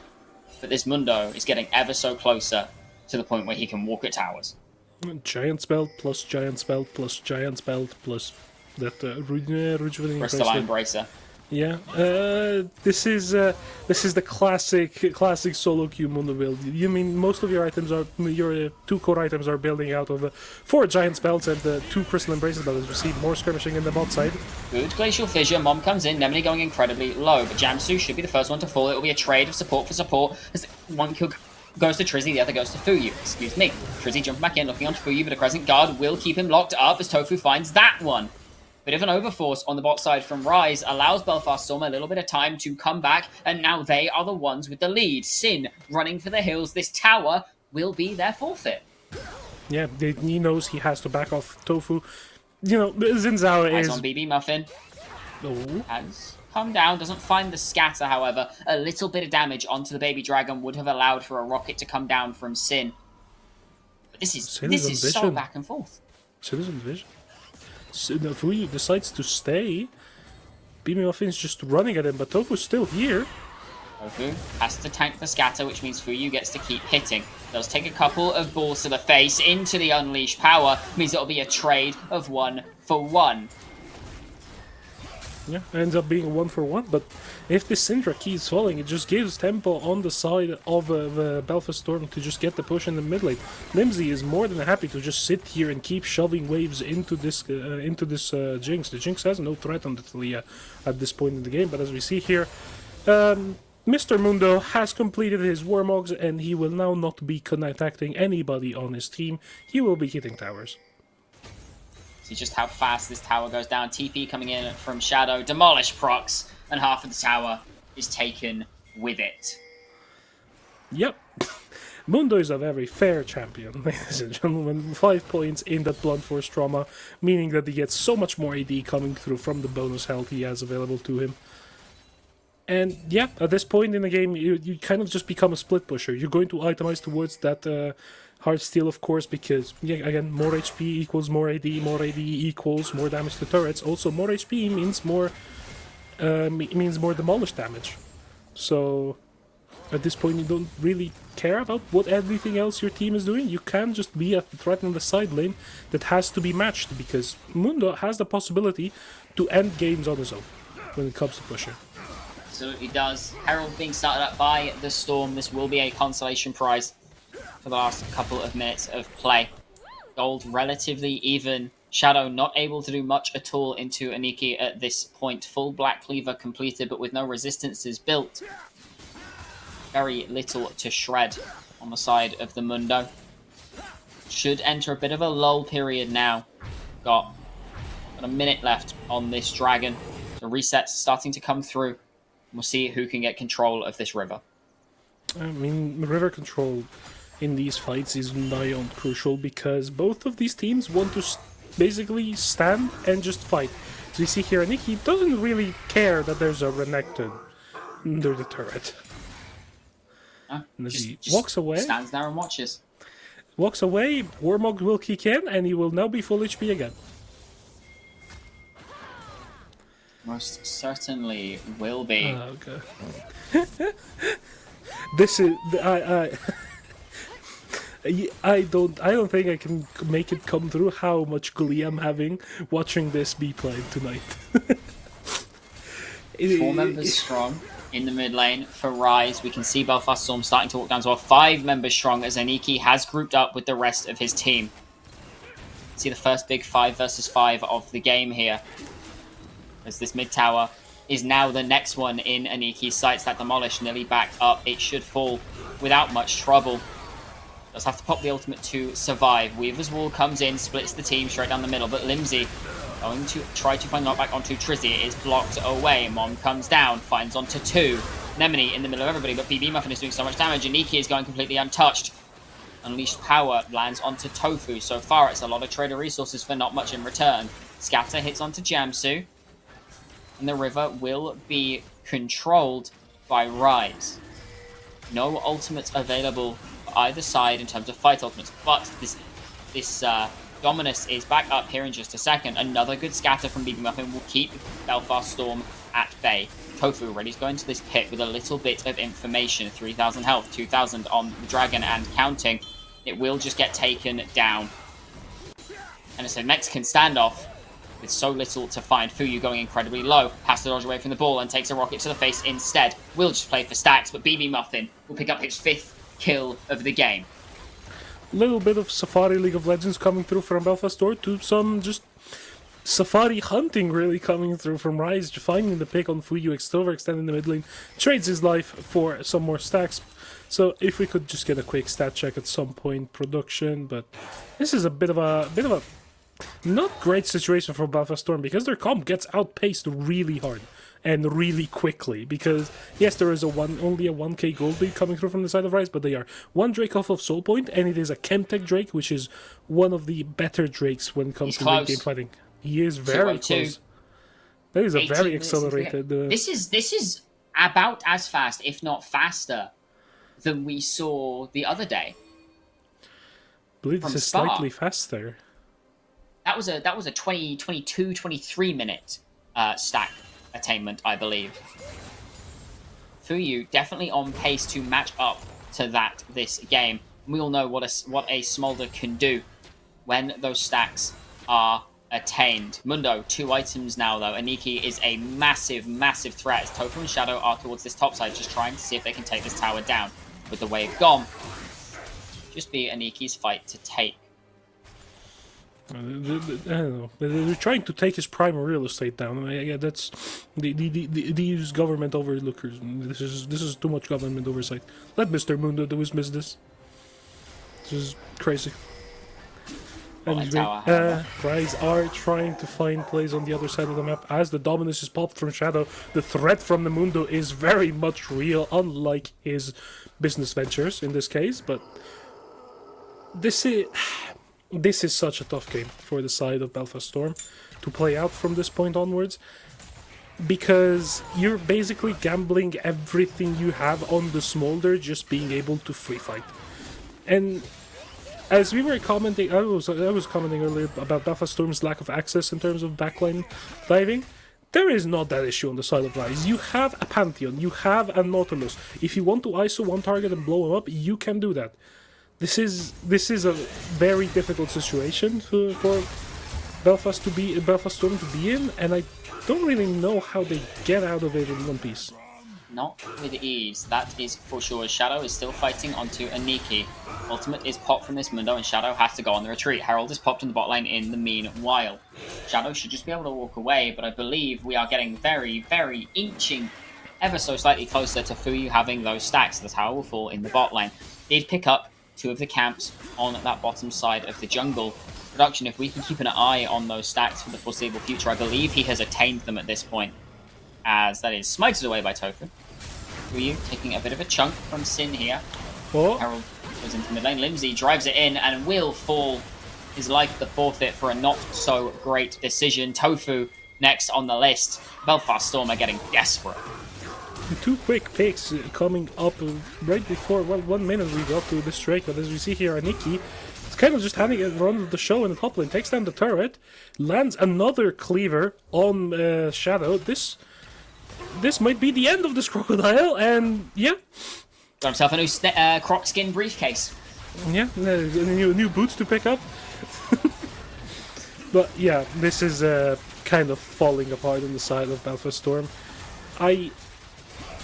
It's very difficult for them to find a way back into this game. It has to be an ungodly flank coming through with the Talia and the Xin Zhao being able to find the disruption in the fight. But at this point, there's so much protection for this backline on the side of RIZE. I don't know if you'll ever have said window. Yes, your Smolder has scaled up, has that Infinity Edge, will deal the damage, but it beckons the question, like, is this enough? Is the Fuyu on this stack Smolder with 247 stacks enough to make to carry the day for Belfast Storm? Because on the other side, it's not like we don't have a scaling AD carry, but as we see here, Nemani might be caught out in the river. Scatter doesn't find the stun onto Jamsu. In comes Moms trying to find something. That execute is so close to there. Nemeni going to survive with an inch of life. Weaver's Wall comes in, but Limsey is on the wrong side of the rift. They'll still look for Nemeni, but Trizzy finds him first. Stun comes down, Rocket comes in, doesn't find anybody, but a stun lands onto Jamsu from BB Muffin. Unleash Power will allow that kill to go down. Aniki is walking at Limsey as Fuyu's on the other side of the wall, trying to do whatever he can, but it's not enough. Tofu will be given across as a sacrificial lamb. Fuyu falls as Aniki walks at the mid AD carry door. It's a double kill. 2 items on this Mundo. He is nothing. Shadow falls. It's a clean ace for the side of RIZE. And they have risen to the occasion after game number 1 was disastrous and found their way forwards. Yeah, this is RIZE stamping down their authority and saying game 1 was a fluke. We made mistakes, especially when it came through to drafting and playing out this early, the mid-game fight. We're not going to give you that second chance. Now it's fearless, now you don't have access to all of those champions that can make the plays for you. What do you have left in the tank? As we see a bit of an early inhib going down for the side of RIZE. 24 minutes, yes, it gives you the chance to end in a good timer when Baron spawns. But now you're just giving more stacks to this Smolder. Which, then again, if the Smolder is just getting run down by a Mundo, does it really matter if he has stacks or not? Does it really matter? Indeed. Let's say that Baron up in about a minute's time will be what allows this game to just collapse in RIZE's favor. It's a very quick game so far, 24 minutes and 18 seconds. We're sitting at about an 9,000 gold lead. I can't do maths today, it would seem. Belfast, they're trying to do what they can. Nemeni's found a flank. Trizzy's looking in. Depth charge goes down onto Fuyu. Glacial Dredge Line will keep Jamsu locked up, but Fuyu takes so much damage. Muffin doing everything he can. Trizzy finds way onto the backline. Unleash Power will kill Jamsu, and a good spear will take Fuyu out. This will be game. They don't even need the Baron, ladies and gentlemen. Tofu left to defend alone. Limsey by his side now. The Tofu is just being rinsed and repeated time after time after time. Down goes the first tower, down goes the next. This Nexus is next on the list. Limsey is being kept in his base by a mad lady with a rocket launcher. Shadow will fall on Aniki on a fountain dive, survives. Limsey goes down. And ladies and gentlemen, we're going to game number 3 as both teams can still go home. Yeah, honestly, statement win coming through from RIZE. Excellent, excellent way to play out the game. To just deny this late game scaling, this early game, but just being able to match all these skirmishes, always having that extra man. Really well done on the side of RIZE to make sure that this series goes to 3. And now Belfast Storm are going to be thinking, okay, almost everything is gone. They're going to keep targeting their best player. What's our choice? How do we play this third game? Do we go back to red side and get counterpick? Or do we try and attack it in a different manner? But I have to say, BB Muffin glow up from game 1 to game 2. Different player. Welcome back. My personal MVP of the split. We'll see who takes the lead in game number 3. Game 1 was all about Limsey soaking pressure and Fuyu stepping up to the occasion. Game number 2 was all on BB Muffin and Aniki. We're going to throw it to a quick break. When we come back, the desk will break down that game for you, as well as set you up for the final game of the evening, and the game that will send one of our 2 teams home tonight. Do not go anywhere, because it's going to be a banger.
Welcome back to the desk, everybody. The series remains alive. Rise Gaming taking a victory against Belfast Storm here.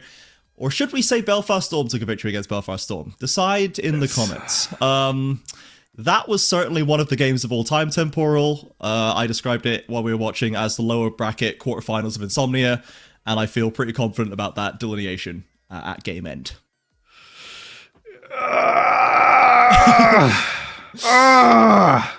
It's not okay. It's not okay. Coaches and pros watching that game. With one player chunked out in front of the Dragon Soul, the desperation and frustration came to a cap. And we're going to look at that in a minute. But first, we're going to look at how things start to get underway. So Limsey's still level 2. Sovanix caught this. Maybe thought he was 3 and had the extra 100 or so health that would have survived that play. Wanted to support Tofu. Syndra is pretty rough for Tilia, with the counterpoint that Tilia will still be able to cast stones, make Pantheon's life very hard. We saw none of that gameplay loop this game. BB Muffin didn't hit all cylinders running straight away, but ended a solid 2 items over Limsey. And after looking at how the first game got, maybe confidence got the better of Belfast Storm, because that was a seesaw of all time. Yes, it was far from clean. We saw at least that scrappy early game in game one that then resolved into a strong Belfast Storm lead that they pushed very well and they executed very well. This game we were fairly confident the Belfast Storm was going to win for large stretches, and yet here we are. Sovnix, tell us about this dragon fight that we saw coming in here, because this was one of the ones that started to break for RIZE quite quickly. Yeah. Okay, so first of all, BB Muffin first to move out of the two mid laners, and I feel like Limsy, you just have to make sure on the comms you're telling your team, I do not have prio. Get off this dragon now. We're a scaling composition. We're ahead in the early game. We do not need this. This is the first dragon. Like, it doesn't put you under any pressure whatsoever. And the fact that not only did he not respect that BB Muffin had first move, he tried to match the move whilst being late on the move, and so naturally you're just not going to win out that fight. Yeah, Belfast Storm just in a composition where you are not forced to make this play. They force the play and throw a big portion of their lead. Yeah. Before we move on, I have a terrible admittal. I hadn't Yes. got that in my big old replay list because I had wiped that from my memory. I was Completely just push the trauma down, repress it, don't it's think about it. traumatic. This is true. It was pretty tough. It was such a role reversal in mid lane, right? Because last time BB Muffin has been seminal this split, and Limsy has come back in late in the season to try and revamp Belfast Storm, popped off in game 3 against Chi, but came out in game 1 and made a fool of BB Muffin. BB Muffin got absolutely schooled in that set. But now in this one, we had the role reversal, BB Muffin on the Syndra putting big numbers up, getting early money and doing well with it, and then we see this play Temporal that unfortunately you're going to have to talk about. It's all right. We suffer for all the things we enjoy. Look at that. Nemeni poked out, only just surviving the Elder Flip. Belfast have got the position. The Dragon Soul stacking broken out. Oh god, where's he gone? Limsy, you are one of my favorite mid laners of all time. What have we done here? Belfast unable to follow the depth at which Talia can run. Syndra loves picking up this piece by piece, resets for Sin. No one to fight in between cooldowns of Scatter the Weak for BB Muffin, and yeah, Anarchy just walks the rest of them. He's pushing. And the chicken's even stepping up to get in on the action at the very end for the ace. Just was not going Belfast Storm's way. A number of pretty egregious flubs from Belfast Storm threw away what could have been a pretty tidy 2-0. RIZE sticking around, capitalizing well off that mid jungle, and Sin as well soaking up a decent amount of gold, positioning well on the Jinx, dealing well and you know, finding the reset where possible and then picking his right moment to step forward. So RIZE takes that win. Sovnix, when we're we wondered if BSG were going to be able to recreate what they did in game 1. Okay, but it doesn't really necessarily feel like the draft ran out of steam or they had like a bad plan going into the game, but it really just felt like they had an absolute stinker on the hand side. Yes. I think Smolder started this game with 2 kills, and usually when Smolders do that, it's kind of like, I referenced it in the green room, it's like in solo queue, when the enemy casts and solo kills your mid laner, it is just like, oh gosh, this is not going to go well. Pre-6. Yeah, like... And then Fuyu proceeds to drop a 5-death game after getting those 2 early kills, and it's a bit like, how's that happen then, right? And yeah, it's a little bit confusing. I think the game plan was solid. I think the draft had no problems, but you say recreating game 1. They did recreate something from game 1, but not the right side. I think they played almost like okay, let's whatever RIZE did, let's do that. Except, you know, obviously RIZE lost game 1, so I'm not quite sure what the plan was there. They're the 3rd seed, right? They must be good. Let's take a little page out of their book. Bad timing for that one, I'm afraid. And something else that we can focus on that was quite interesting here is I was pretty worried we were worried for Aniki early on, right? Because the Mundo counterpick seemed to be going pretty tough. He got killed once in lane, was dropping a little bit behind in CS and wasn't looking too hot up there. But Temporal, once the Warmogs kind of locked in, we start to see Aniki, suddenly he is, you know, as the kids say, going where he pleases. Oh yes, I think Alloy would be very, very proud of how he was able to just walk up on the tower, and the degenerate niche of play that is just like, I don't care about my opponent. They have not reduced my health to 0, and I have demolished this tower. I'll see you again in 30 seconds. It just feels so good. Yeah.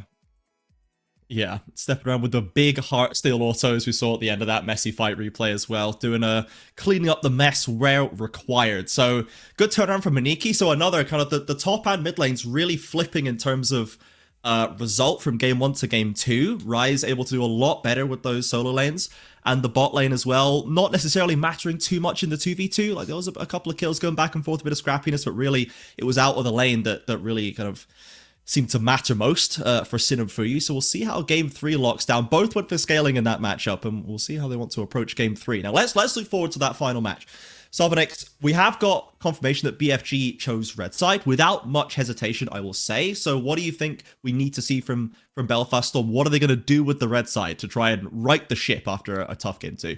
I think the benefit of red side is you can always counter what blue side is picking. Blue side picks first, and so you get to try kind of build a composition against what your opponents are prioritizing.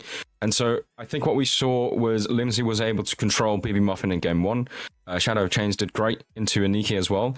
And so I think the solo lanes has to be the focus for me. I think bot lane, it's I guess it's a little rough to tell how that's going to go. I think both bot laners, both sets of bot lanes know each other very well, so it's very difficult to really get an advantage there.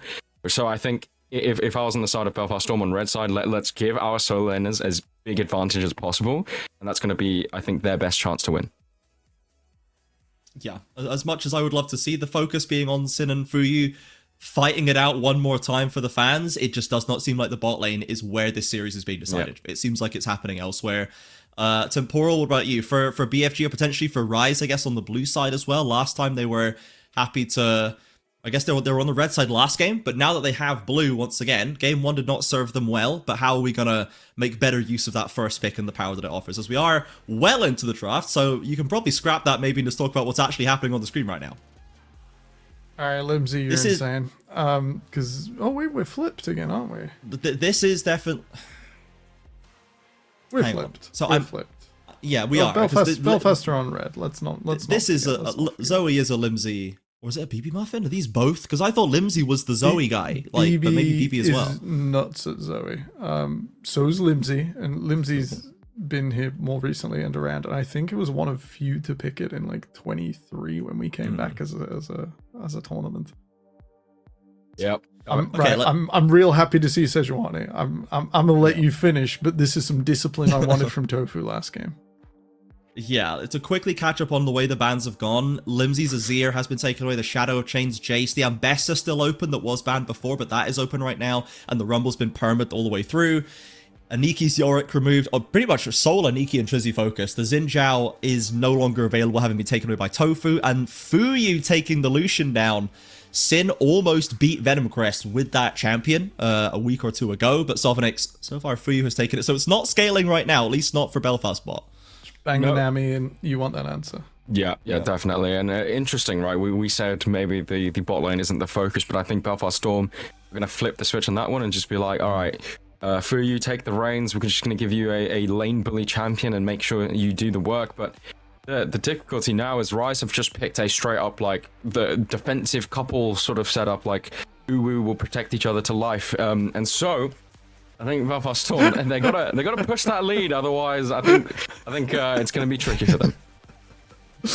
I like the choice of Milio into a Zoe specifically instead of taking the usual Nami. I like that Milio, obviously still very, very strong with the Lucian, but I like that it gives you that little bit of extra safe. If they're gonna bet on Fuyu, if he gets tagged by one bubble, you don't want the whole series to end on one Lucian bubble connecting. They're valuing the bubble proof of giving Rakan a very hard time on the approach. I like the Vi takeaway as well. Still the best jungler in the game by some margin. Doesn't tend to end up with early picks in Phyllis though, because you are very much a one-note champion.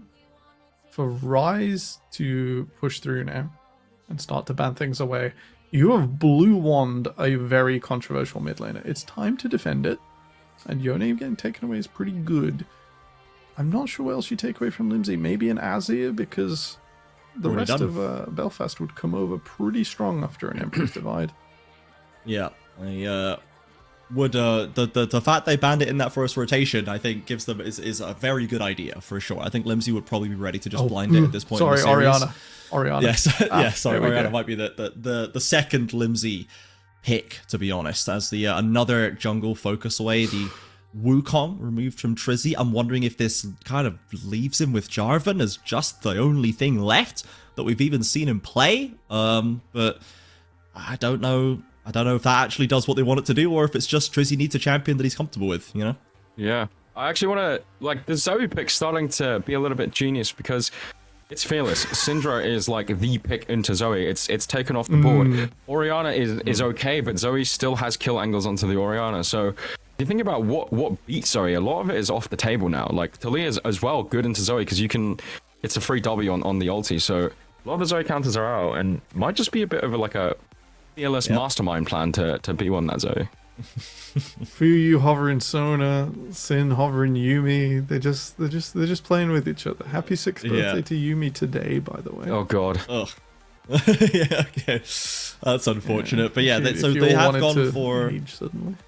they have gone for the Limsey special, as you said. Sovnix potentially still might struggle there. It is just going to be the Jarvan. It's just going to be what's the next most frequent champion that Trizzy has played. So we need the last pick. Now we need the Aniki blind. And Shadow will once again be given the counter. As again, the Ambessa is still up, and Shadow has, you know, given that he's already gone through, you know, the Malphite, I guess, is open for Aniki finally. I don't know if they're gonna drop it anyway with a Jarvan, with a Rakan, with a Zoe. Maybe we just press R on one spot. Is that what we're doing in game 3? Surely not. They're gonna take it away. Okay. Twist is the shadow chains Malphite. That's the real twist ending to this draft. But Sovnix, what are we actually thinking for this guy? Okay, so Ambassador blind, there's a lot of options open. As you said, Malphite's actually not too bad in a game like this. Mainly just because I think Zoe is a champion that does struggle against tanks, but Malphite's obviously not too good into Xayah. If the Xayah player is good enough, he can evade that ultimate very easily. You go through the Camille, which is a split pusher. Fighter in the top side. I always feel like Ambessa is one of them, like, it has its counters, but it's so like overloaded in its kit that it still can outplay a lot of its bad or quote unquote bad matchups. So I think Camille is one of them. I would phrase it more of a skill matchup favored to Camille, where I do believe if Aniki does the right things and trades properly, still can win it. Just before we toss it to the casters, Temporal, any final thoughts on this draft as it has panned out, given that this is the deciding game? A lot of respect for Aniki taking the blind at literally every game. Guys, put in a shift. I really like the Camille here. Even if the side starts to fall apart from you, you are a guaranteed shockwave, and you haven't had to sacrifice your draft, lean into Nocturne or anything special. I'm excited to see how this goes. This is the most balanced game of the lot, despite an incredible draft gambit from RIZE. Starting off a little spicy. The result is nice. Best of luck to both teams. You've put on a firecracker, even if I have a headache now. Yeah, absolutely. Let's see if we can maybe shift Temporal's headache in game 3, guys. Let's put on some nice high quality league, please, and thank you. Casters, Lunar, Harold, take it away to wrap up the series between Belfast and RIZE. Thank you so much, Trajan, Temporal, and Savonix, for that wonderful breakdown of what will be the deciding game. One of these teams at the end of this will be going home. Now, 3 games in a row, we've seen R5 used for top lane counterpick. Game 1, we counterpicked Riven into Ornn. Game 2, we counterpicked Mundo into Renekton. Game 3, we're counterpicking Camille into Ambessa. And as we head on to the Rift, Harold, do you want to talk us a little bit through this matchup before the game starts? Yeah, I mean, the Camille is considered one of the Ambessa counters because of the insane trading pattern afforded to Camille thanks to the adapted defenses. All of Aniki's damage is physical. There's nothing that will ever flip that shield when you're fighting the Ambessa. And just the ability to get the auto reset on the Q, being able to have the additional extra little bit of burst coming through in the early skirmishes, plus the guaranteed lockdown of the Hextech Ultimatum and the hookshot combo, it just makes it so difficult for the Ambessa to fight through. But the major thing is that the Camille outscales the Ambessa because... yeah, Camille Q is a balanced ability. Yeah. There's of course ways to outplay the matchup in terms of on the side of the Ambessa, but if the players are on par in terms of mechanical ability, this is a Camille favored matchup. Understood. Now we see already early trading in the mid lane. As the desk mentioned, BB Muffin on this Zoe, one of the few players in the league willing to pick it. This is Lindsay on the Orianna. Already health bars are going quite low. We've seen a first gank on towards Lindsay 2 games in a row. We'll see if Trizzy wants to look for something similar in this game number 3. Oh, Battlestar misses. Won't be nothing to follow up. Limsey can get in range to get to start winding up those clockwork pieces. But as we see here, Shadow just fighting over the wave at level 1. Both of the top laners running grasps and probably racing for the level 2 to get those the more effective trades early on. As we see here, the command dissonance and the command attack coming through from Limsey, poking down BB Muffin in the lane. BB Muffin going for the ignite instead of the TP, by the way. He wants those early kills. Makes a lot of sense on Zoe. You want something you can use in a fight to get full use out of that W passive. You know, the extra damage is always nice. So the ignite is very bog standard for the Zoe, something we tend to see even at the highest level. As you would expect, pressure in top and mid for the side of RIZE, whereas bot lane are being pushed in by the Belfast Storm bot lane. Doesn't look like this is the first game we're going to see Trizzy do what looks to be a full clear before taking a gank. Yeah, well, on the champion I would expect to do a level 3 gank. Trizzy is going to full clear. Yes, Brackish Brit likes to, as we head into a pause, Brackish Brit, nice shout out to our friend and co-caster, likes to put a timer on Jarvan, where if you've got nothing done in the first 5 minutes, you're playing Jarvan wrong. And I'm inclined to agree. Because Jarvan is a very, very strong level 2-3 champion.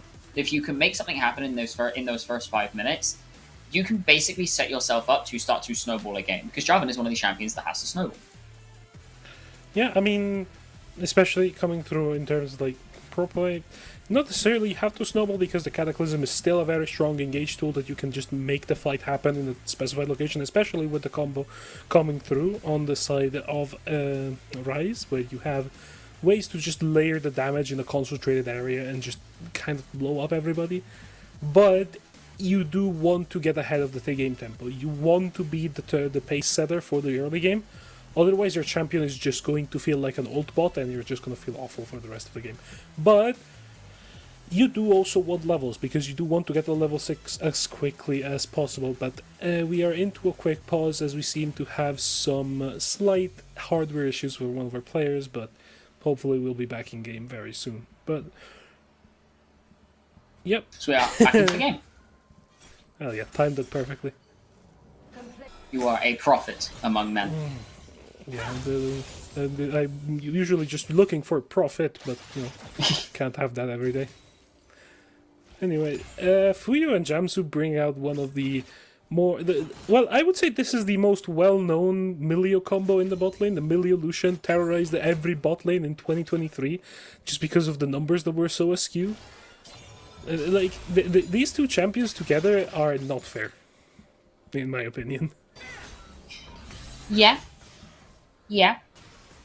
Definitely not. Definitely a strong pairing. As we see on the top side, some very heavy shadow trading onto shadow from Aniki. Early levels for the Camille, I would imagine, a little scary, as Tofu is towards this top side with no mana. Arctic Assault does go wide. TP back as the Permafrost lands. Aniki does get the shield. TP's not going to channel for a while. Trizzy has now arrived, however, but Tofu willing to keep fighting because his top laner is back and does have that double longsword for himself. Does not seem like the fight will go much further. Looks like Belfast Storm just doing a little bit of fishing. Yeah, I mean, they were just trying to cover the possible the crashback of the wave. I think Shadow could have probably stayed and tried to fight with Tofu, but you know, it's a gamble that you sometimes just don't want to take. As you see here, fighting over these Krugs, Trizzy is the Jarvan, has the early damage. Does have to force a flash out of Tofu, but Shadow now trading onto Aniki on the other side. Both TP's blown, both sitting on double longsword. Trizzy could be looking for a dive on Tofu, just interrupts the reset for now. It's just a lot of back and forth at present, but Trizzy now has access to Tofu's entire top side. Yeah, but the Shadow did something really well there. He held the wave up so he could make sure there were no minions crashing, so Jarvan could just dive into the turret and get that first bit of damage, uncountered by the turret. While in that case, he just had to dive the turret with no ultimate available. Flash was available, but I don't think you just necessarily want to dive a Sejuani where she can, react with the Arctic Assault to your EQ and just stun you under turret. So, good self-control coming through by Trizzy. Good play to protect this jungler coming through by Shadow. As we see here, a little bit of a CS lead opening up in jungle and top lane, while most other lanes seem to be pretty much uneven. And Limsey still hasn't used his TP, and BB is forced to reset here. Limsey might just get a good crash in, but Trizzy smites out and uses that Dragon Strike to secure himself his chickens. I feel like leaving chicken on the table is a bit of a crime, in my opinion. Big fan of chicken. Certainly a way to look at it. But that puts Tofu even further behind, both on tempo and in CS, and therefore gold and XP. Meanwhile, you can see Fuyu and Jamsu just trying to find the chance to get the better of this bot lane. RIZE's bot lane, much more slower. Zyrakan, very good at dictating the pace and pressure that their lane can get. They can drop it and gain it at a moment's notice because the Rakan makes the Zyra so much safer. Pace and point. Fuyu dashes forwards. There's very little can be done to Sin. Jamsu steps up, takes the Blade Caller, and takes a solid chunk of his health, which means this Dragon now very much on the cards for the side of RIZE. Yeah, Limsey used the TP to get back into lane. BB Muffin still has the HP advantage. This Zoe already has the Lost Chapter completed. It is going to be a difficult matchup in the mid lane, but as you see here, Shadow and Tofu try and collapsing on Nikki, but using the Lacerate gets out of danger. So you see Dragon getting started up here for Trizzy. Oh! A trade of solo kills in the mid lane. I don't know what's more impressive, the fact that it was a trade, or the fact that Limsey doesn't have the ignite, still managed to get the kill first. Yeah, I'm very impressed. Limsey saying, yeah, you can play my champion, but you can't beat me on it. Trading his life. Yep. See a little bit more trading in this top side. Dragon did go down to RIZE as expected, which puts them that one step closer to the feat of monster slaying. Yeah, it's, considering you do want to be the pace setter in this game with the Jarvan, and say getting an early feats would be preferable. As you hear more light trading going on in almost every lane. Shadow. Shadow. I think everybody saw that. We don't talk about it. It's fine. Grub's now up and available. Tofu looking onto BB misses the Arctic Assault. Sleepy Trouble will put him to sleep. In comes the knockup, lands onto 2. Which will prison use on BB Muffin. Limsey has to flash away from Trizzy. Nemeni is here as well, which means Tofu is going to fall. Gold will go into the back pocket of BB Muffin. Fuyu and Jamsu looking to try and punish Sin on the bot side off the back of the roam from Nemeni. These grubs will also now go across to RIZE with Tofu off the map, and that is 2 out of 3 for monsters. Yeah, Trizzy being able to just set the pace early on with this Jarvan, with the push that these solo lanes are having, and Nemeni just sacking a bit of waves to just make sure that the plays in mid lane are happening and are going the way of RIZE. So this is great map control on the side of RIZE, just dictating the tempo, making sure Belfast Storm, even with these really strong solo lane picks and with this really strong wombo combo coming through in the fight later, it's really difficult for them to find windows when both of your solo laners are falling behind in the tempo of the game, and one of your solo laners is falling behind to one of the most frustrating assassins in the game. Yeah, absolutely the case. We will see if Belfast Storm can fight back at some point here in the near future. This bot lane doing a beautiful job of nullifying the Lucian Emilio of Fuyu. Jamsu is a good cancel on Nemeni comes in. Culling doing a lot of work. Sin has to pop the barrier. We'll be able to get out for now as Jamsu also escapes with his life thanks to that breath of life. Could be a dive on the cards. Nemeni has the quickness, so could cancel this out. Super Mega Fire Kick. Does tag on to Sin. You can see Uncertainties. BB Muffin is here. Grand entrance tags onto Nemeni. Beautiful usage of the piercing light will make sure Sin falls. For you, gonna get healed by Jamsu there. BB Muffin just running him down. Flash has to be used, but the Paddle Star will be enough. Tofu in the wings now. The flash is used. It was picked up. BB Muffin now here. Point blank bubble onto Tofu. Will chunk him for now. Say 1 for 1, but it's a kill going on to Fuyu, and that's the last thing you want. But even worse, it's a third for BB Muffin. That secures them that first feat of warfare. Yeah, that is feats of warfare completed for the side of RIZE, and considering they are only one neutral objective away from getting the feats of monster slaying and completing the feats of warfare. Yeah, this is that will complete the feats of strength. The feats of warfare are the kill ones. But yeah, this is a bit of an odd situation to come through for the side of Belfast Storm. It feels like after that game 1, like their plans have felt a bit shaky going into these games. There's 3 more trading coming through in the top side. Shadow is trying to trade into this Ambessa, but there is a significant gold lead for this Ambessa, who is opting to go towards what I would say is probably a first item Shojin. Seems so. Tofu taking half of his health, trying to catch onto Aniki, but this champion is so mobile. It is incredibly hard to play catch. Has to flash away from the public execution, no less.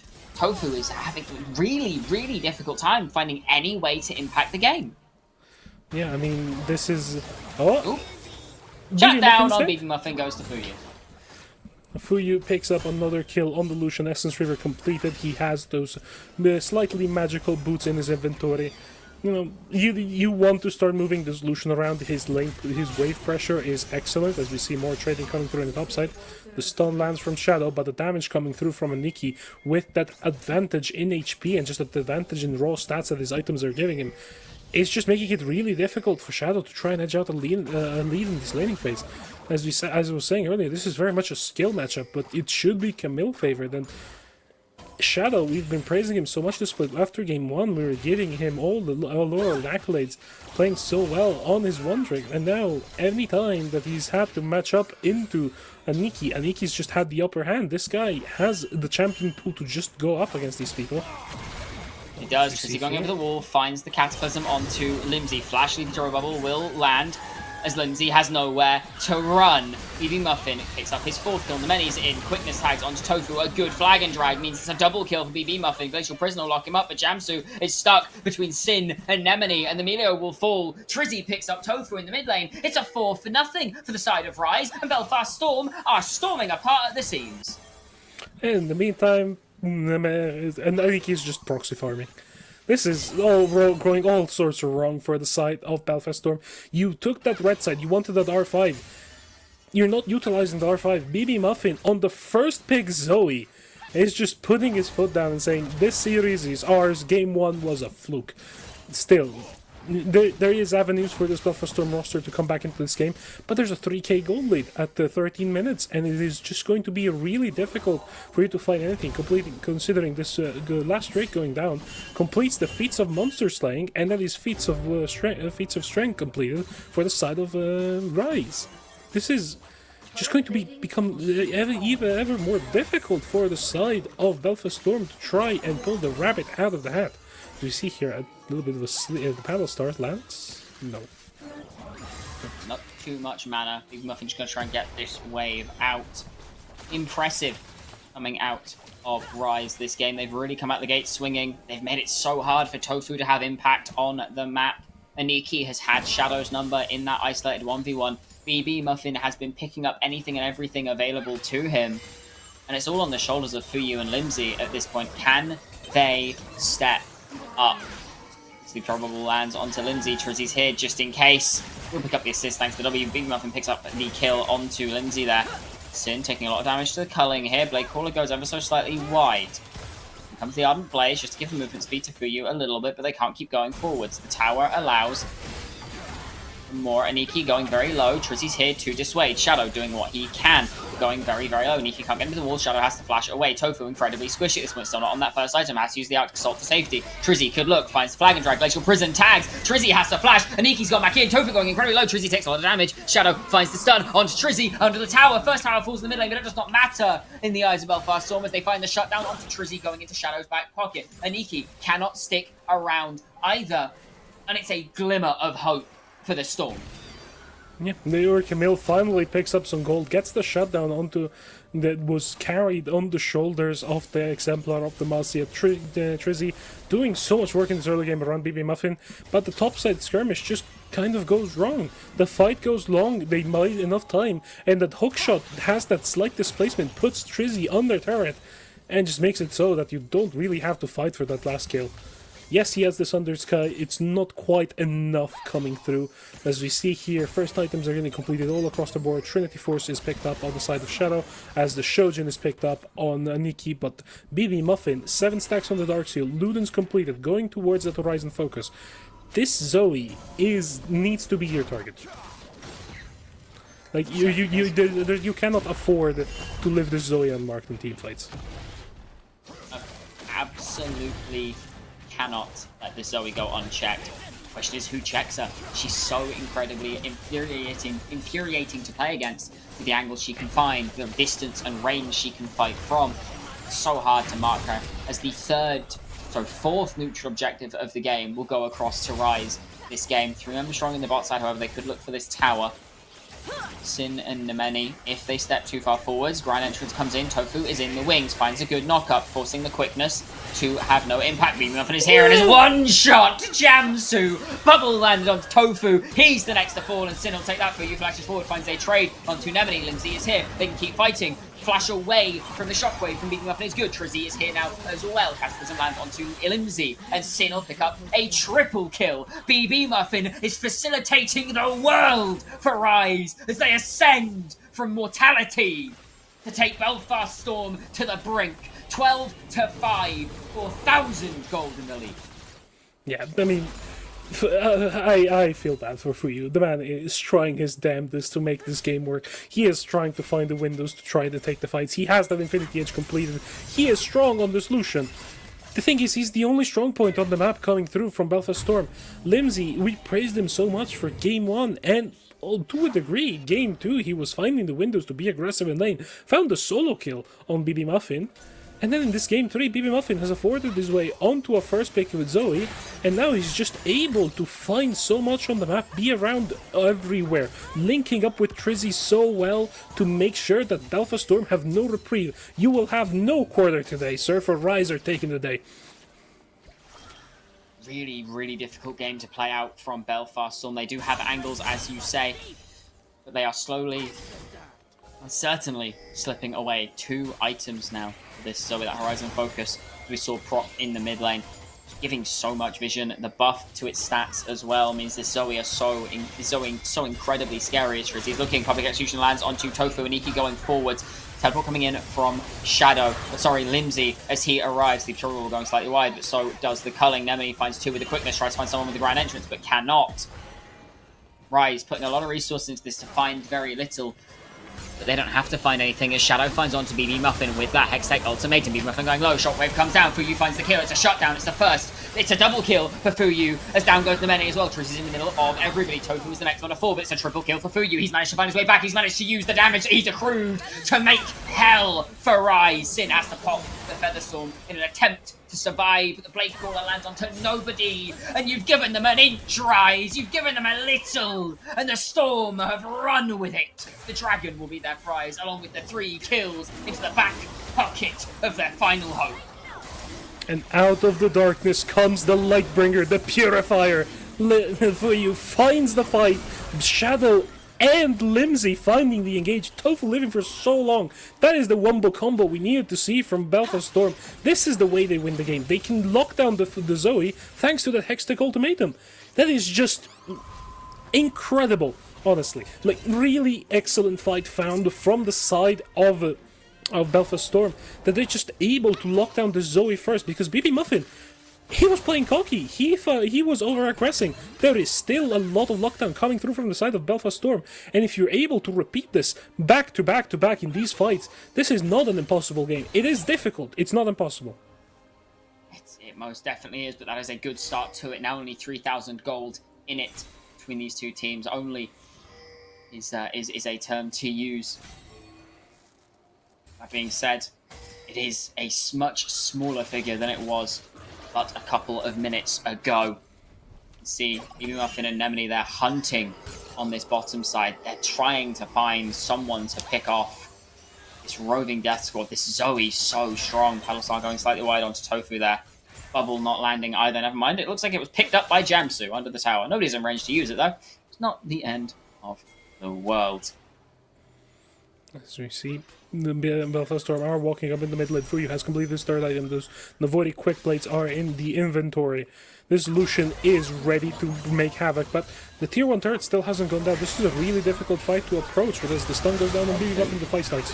Oh, but a good engage from Nemi on the backline. Catches Limsey and Fuyu. Breath of Life has to be dropping probably early. Tofu doing a good job of keeping 3 busy, but Sin forces the others out on the other side. Amiki is on the backline, found on Shamsi. Public execution went wide as Camille has to jump out, but cannot. A good bubble. Shockwave lands on 2, but it's not enough. And just like that, not even 30 seconds is all it took to swing back in Rize's favour. 3 very swift kills. Fuyu and Jamsu running tails between their legs. Herald dropped in the mid lane, and the base very close to broken open with this charge. They're trying, Belfast Storm. They're looking, they're hoping, but they just can't quite find it. Okay, Nemini, Drift King, finds the crash on the tier 2 bot lane, tier 2 turret in the bot lane. They don't decide to push for the tier 3. I think it's a smart choice not to go and siege the tier 3 immediately. You don't want to give your team, the opposing team the option to just farm safely under their inhibitor. But this is a tough game happening for Belfast Storm. Fuyu is trying his damnedest, but it's so overwhelming as we see the flash forward out of frustration coming through from Fuyu. He doesn't have that relentless pursuit. He cannot keep going. And Nikki just trades back quickly with the Lacerate. She finds the damage and resets. Fuyu trying to find something, trying to find a punish, and he just can't quite do it. Aniki too mobile for this Lucian to stay stuck to. Teleport coming back out onto the map from Aniki. That Yumu's Ghostblade now completed, but Fuyu happy to dance the devil's dance with Aniki here, taking so much damage off the back of that teleport. Tofu's arriving now as well. Shadow, however, being collapsed as a 4-man on the bot side. Control Bubble lands, a lot of damage coming down, but Trizzy will happily take that kill, but Fuyu will trade it up on the top side. We are seeing a trade of top laners. The top lane tower still stands, whereas that bot lane tier 2 is in the sights of Rise. This mid lane tier 1 should fall, thanks to Limsey and Tofu, and Fuyu should be able to pick up the top tier 1 as well, so it's not the end of the world. But Atakan is the next objective on the list for Rise. 2 towers and a kill versus a tier 2 Atakan and a kill. I'm not sure where you'd wager your worth. Well, at this point, if you're Belfast Storm, you're just trying to take whatever you can. You're trying to funnel as much gold as you can into the Lucian. You're just betting on Fuyu and a good shockwave at this point. That's really it. It's really what it comes down to right now. The difference in terms of solo laners is becoming a little too much. You're just trying to abuse your potential in these teamfights to try and find the pick, try and find that warfare skill, to then try and snowball the fight. But it's becoming ever so more difficult. Zoe, Baby Muffin, has picked up that arm guard, which means now he can go into stasis in the next fight if he does get picked off. There's of course, the Zarya, incredible safety in terms of AD carry, especially when you're playing into divers. The Rakan has completed his second item. There's a redemption plus a locket. So, who are you picking off? Who are you trying to blow up? Who do you get to blow up for the side of Belfast Storm? It's a question with no real answer at present. This dragon is up and available in what is a couple of seconds. We can see once again Rise have full control of this river. Belfast Storm have no access in. They're looking, they're hunting, they're sniffing, they're trying. Dragon is started up. This will be soul point for Rise. and it's just going to be given across. You can see pings coming down towards this top side, towards this Baron. Gain control. Allow yourselves room to play the Belfast Storm. It's a 4v5. Shadow Strange is not here. Well, he is not in many, stepping forwards very aggressively as well, forcing Belfast Storm so far back. Shadow is so far away, and all control they could have had over the river is conceded in seconds by the sheer threat of an engage by RIZE. Yeah, I mean, and to consider how the day started, these are two different teams than what we saw in Game 1, in my opinion. It's just, as we see, a little bit of a pick coming through on Tofu. A lot of damage coming down. Good use of the blast coming. Niki's now square on top of Jamsu. Goodbye, Milio. Fuyu now in the backline. Has a lot of damage onto BB Muffin, but the Zonyas is beautiful. It's a double kill for BB Muffin. Not quite able to find the damage through you. Is Tofu the next one to fall? Trizzy will walk at this one. Donate it to Aniki. Bot lane tier 1 falls, but the Baron is the prize off the back of 3 kills for RIZE. Belfast Storm, they're trying so hard. They just cannot find an inch. They cannot find an angle. Z could look for the steal, does have that shot available, but down goes the bubble. In comes the paddle star. Down goes the clockwork lady. 11, 3, and 7. Yeah. There's a reason I was calling this guy my personal MVP of the split. Because with him on form, RIZE have genuinely looked unstoppable. Yes, we praise so much Trizzy for his early work, for just being a menace in the early game, finding the skirmishes, finding the space, but every time RIZE have looked good, it's been on the back of BB Muffin having agency and having picks where he can explode the game like this. But as you see, a bit of a fight happens in the mid lane, but Shadow already did a flash forward from them. Need to find the knock-up onto Jamsu thanks to that quickness. Damage coming down. Will try to do what he can, but it will just be a kill going over to Sin. That's 2 people dead. In comes Aniki onto Fuyu, and Tofu finds all the damage he could ever need. Fuyu's already forced away. Nemeni's looking, hunting, has the knockup. Aniki's now in. Down goes Fuyu, down goes Tofu. And the base is now broken open. Trizzy finds onto Limsy, and it may be a sub 30-minute game for RIZE in game number 3. Bubble lands. Down goes the Clockwork Lady once more. BB Muffin says to RIZE, get in the backpack, we're going to face Brod, and sending Belfast Storm packing in a 2-1 fashion. he who by 27 game hurts, he who by 27-minute game dies. RIZE Gaming, a masterclass in early game snowballing, honestly. BB Muffin, yeah, honestly, what else is there to say other than just BB Muffin? Yeah, I mean, Sin also had a very good performance. That game didn't lose that bot lane, which was the important thing. That was what RIZE were relying on. Fuyu cannot get too far ahead, and he didn't. Not before BB Muffin was online and one-shotting people. An incredible display from RIZE. Game 1, they look like a shadow of themselves, and they have swung back consecutively in games 2 and 3. That is it from myself and Harold. It has been an absolute pleasure to bring you these games. We are going to send you back over to Trajan, Temporal, and Savonics to break down that last game and sign off for the evening. Do not go anywhere. The analysis is top tier. Thank you, Luna. We're back at the desk, and series just kind of over. It's been a weird day today, gents. It's been a very strange series. It again did not seem like the cleanest from Belfast Storm. Sovonix, it just kind of felt like they ran out of juice. They used it all beating your team, and then decided they didn't have anything left. Well, thanks for mentioning that. It was really cool to have that memory reminded for me. No, I only mentioned it once. That's not enough. No, you brought it up in the pre-show. No, I'm joking. No. I mean, for Belfast Storm, I think kind of coming into this, my concern with them is even though they did beat Gucci last week, you could see it was not clean wins. Like I do reiterate that first game was off the back of Fuyu's individual brilliance, not like any team play. And you could kind of see in these game 2 and 3. I was saying in the green room, it did kind of look like almost like they weren't on comms together. Like that Ambessa flank that Aniki did was like the slowest Ambessa flank I've seen in a while. And the reaction time to it was like, oh my god, they just watched it happen, kind of, right? And so, it was messy. I think we can praise the individual players from Belfast Storm, but I think the team play wasn't quite there. Yeah, Temporal. There's someone that we really need to praise from RIZE as well on this clip that will probably become apparent in about 5 seconds. Yeah, it's gonna come in like a wrecking ball right there. Oh boy, did BB Muffin make a blue one, Zoe, just off of the back of other champions picked in Fearless. Look so good. Belfast.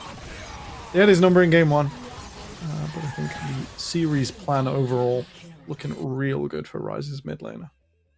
Yeah, it was an inspired Zoe selection that really hit home. The individual laning was exceptional. You can see the way he bet on himself with, Electrocute Ignite. He's going for kills. He's going to rack up early gold. It's exactly what he did. He had basically all of RIZE's kills and gold in that early game, and then proceeded to, as we saw in that clip, completely end people with it. It was not close, as we went through right here. But Sovereign, we'll roll the second replay, and this game still ended up with a lot of kind of individual fights going back and forth. It was very much hard to tell, once again, when these plays were ever going to end. Yeah, I mean, to be fair, this was a classic, last game of this series setup, but I think in a lot of these fights, what you could see was, I think one team were slightly on top of it than the other. I think this is kind of where it looks pretty messy because BB Muffin did get himself killed off, reiterating my point as to both teams did create errors, and whilst RIZE will progress, I think one thing that they need to keep in mind was this series was not good. Now, we saw the end game screen, we saw the scoreboard at the end, yet they had fights like these where it just looks discoordinated. It seems like one person wants to fight, one person wants to go for the dragon, and so if you're watching this and you're not RIZE, if you're Brod and friends, you're looking at this and going like, this is supposed to be such a solid roster that barely make mistakes, but they made a lot today. Yeah, it was a very tough game or tough series, I guess we can say, for both sides. No one came out of it looking super squeaky clean. We'll take a look at the last fight in this game, Temporal, just to see how the series kind of rounded its way out, and we can take some reflections away from RIZE. I think reflections is the right word. I think Belfast should go home not being too upset with themselves. But, if they do choose to stay together in summer, some clear learning points. Shadow tries a little bit of a fog of war play here. It's a little too much, a little too fast. Belfast repelled. And then Anarchy nearly solo kills for you here. Just a little bit of Ambessa moment before Nemeni comes and secures the bag. And it's a tough one. We had a lot of critique for RIZE in game 1, and it's contrasted here. I wouldn't say they're the full package just yet, but my god, if Belfast were unprepared with this Zoe, as it is fair to be, it was a callback to times gone by. Yeah. Showing another of these power picks that you can save for a Fearless draft that people are going to be wondering, do we need to ban it? Do we need to deal with it in some way? Do we need to think of a counter? Like, just complicating the series as it goes on even further. As you say, Brod and friends waiting in the next round for RIZE Gaming. Another kind of classic matchup, a lot of classic big UK league names to be witnessed there. We sadly have to say goodbye to a fair few of them as Belfast Storm departs. Limsey, Fuyu, Jamsu, a lot of people that have done a lot of work in the UK league scene over the years. Sadly, Belfast Storm will crash out at this point of the playoffs. So RIZE going to step forward, as you say, lots of learnings to be taken from both sides. But Sovereign, if we had to look forward to that RIZE Broad matchup, what's your feeling about how you think it's going to go out? Because RIZE has shown us some of the highest highs, some of the best games, and some of perhaps maybe even the worst in terms of just how ugly they are to watch. But Brod and friends have been no spring chickens either. They are not coming in with a clean sheet. No, I mean these two teams are very interesting in the sense that I believe that they are two of our full UK rosters. And I think what's interesting about Brod and friends is coming into this split, it's almost like they picked up the best local talent possible in each position. But then you look at a series like this in a player like BB Muffin, and he's making a strong bid as to why that is untrue. And I think players like Trizzy, players like Sin, probably also want to start making a name for themselves up against Brod and friends. I do think Brod have a bit more firepower, but I think in this matchup, the jungle matchup between Porp and Trizzy will be really crucial. Yeah, I think very, very different approaches to the game. With picks, with the way they spend their time in the early game, very markedly different between these two players. I think the last thing I want to quickly highlight is we kind of had the bot lane as our featured matchup at the start. It didn't end up really being about them, right? Fuyu was drafted around that last game, but again, wasn't really allowed to get going, had a couple of missteps, and BB Muffin was very good at kind of excising him from that play, and Sim was just kind of following on with the team, which was perfectly serviceable job, had no more need to see anything more out of him.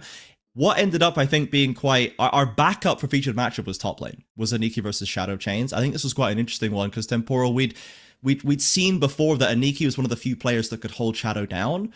And after that first game where the Riven happened to everybody in that game, it could not happen again. And from that point on, Aniki was able to once again he just got the better of him by the end of it. Yeah, it was... it wasn't even the most straightforward. The Mundo had a bit of a weird job in the second game, and achieved all he needed to. And in the third, the flanks weren't essential, but was always a threat. And with Fuyu being the only player with any gold, was enough to make him pause, and that's all you need. Yeah, so it is going to be next week. We will have the next match on this Saturday, I believe. Saturday the 7th will be Venom Crest versus 5IQ versus Int Quick. So our upper bracket final is going to be very, very exciting. Of course, both these teams have looked to cut above. They managed to dispatch their opponents in their first rounds 2-0.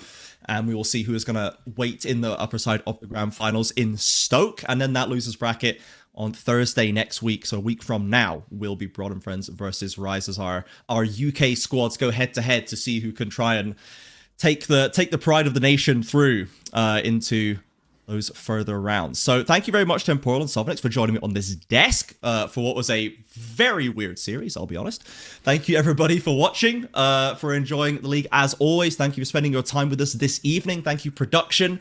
Thank you, Zoe and Bread, for TDing, heading up the production today. And thank you, Luna and Harold, one more time for excellent casting. With that, we're going to leave you for this evening. We'll see you back here on Saturday for 5IQ versus Venomcrest. Have a wonderful night, everybody. We'll see you then.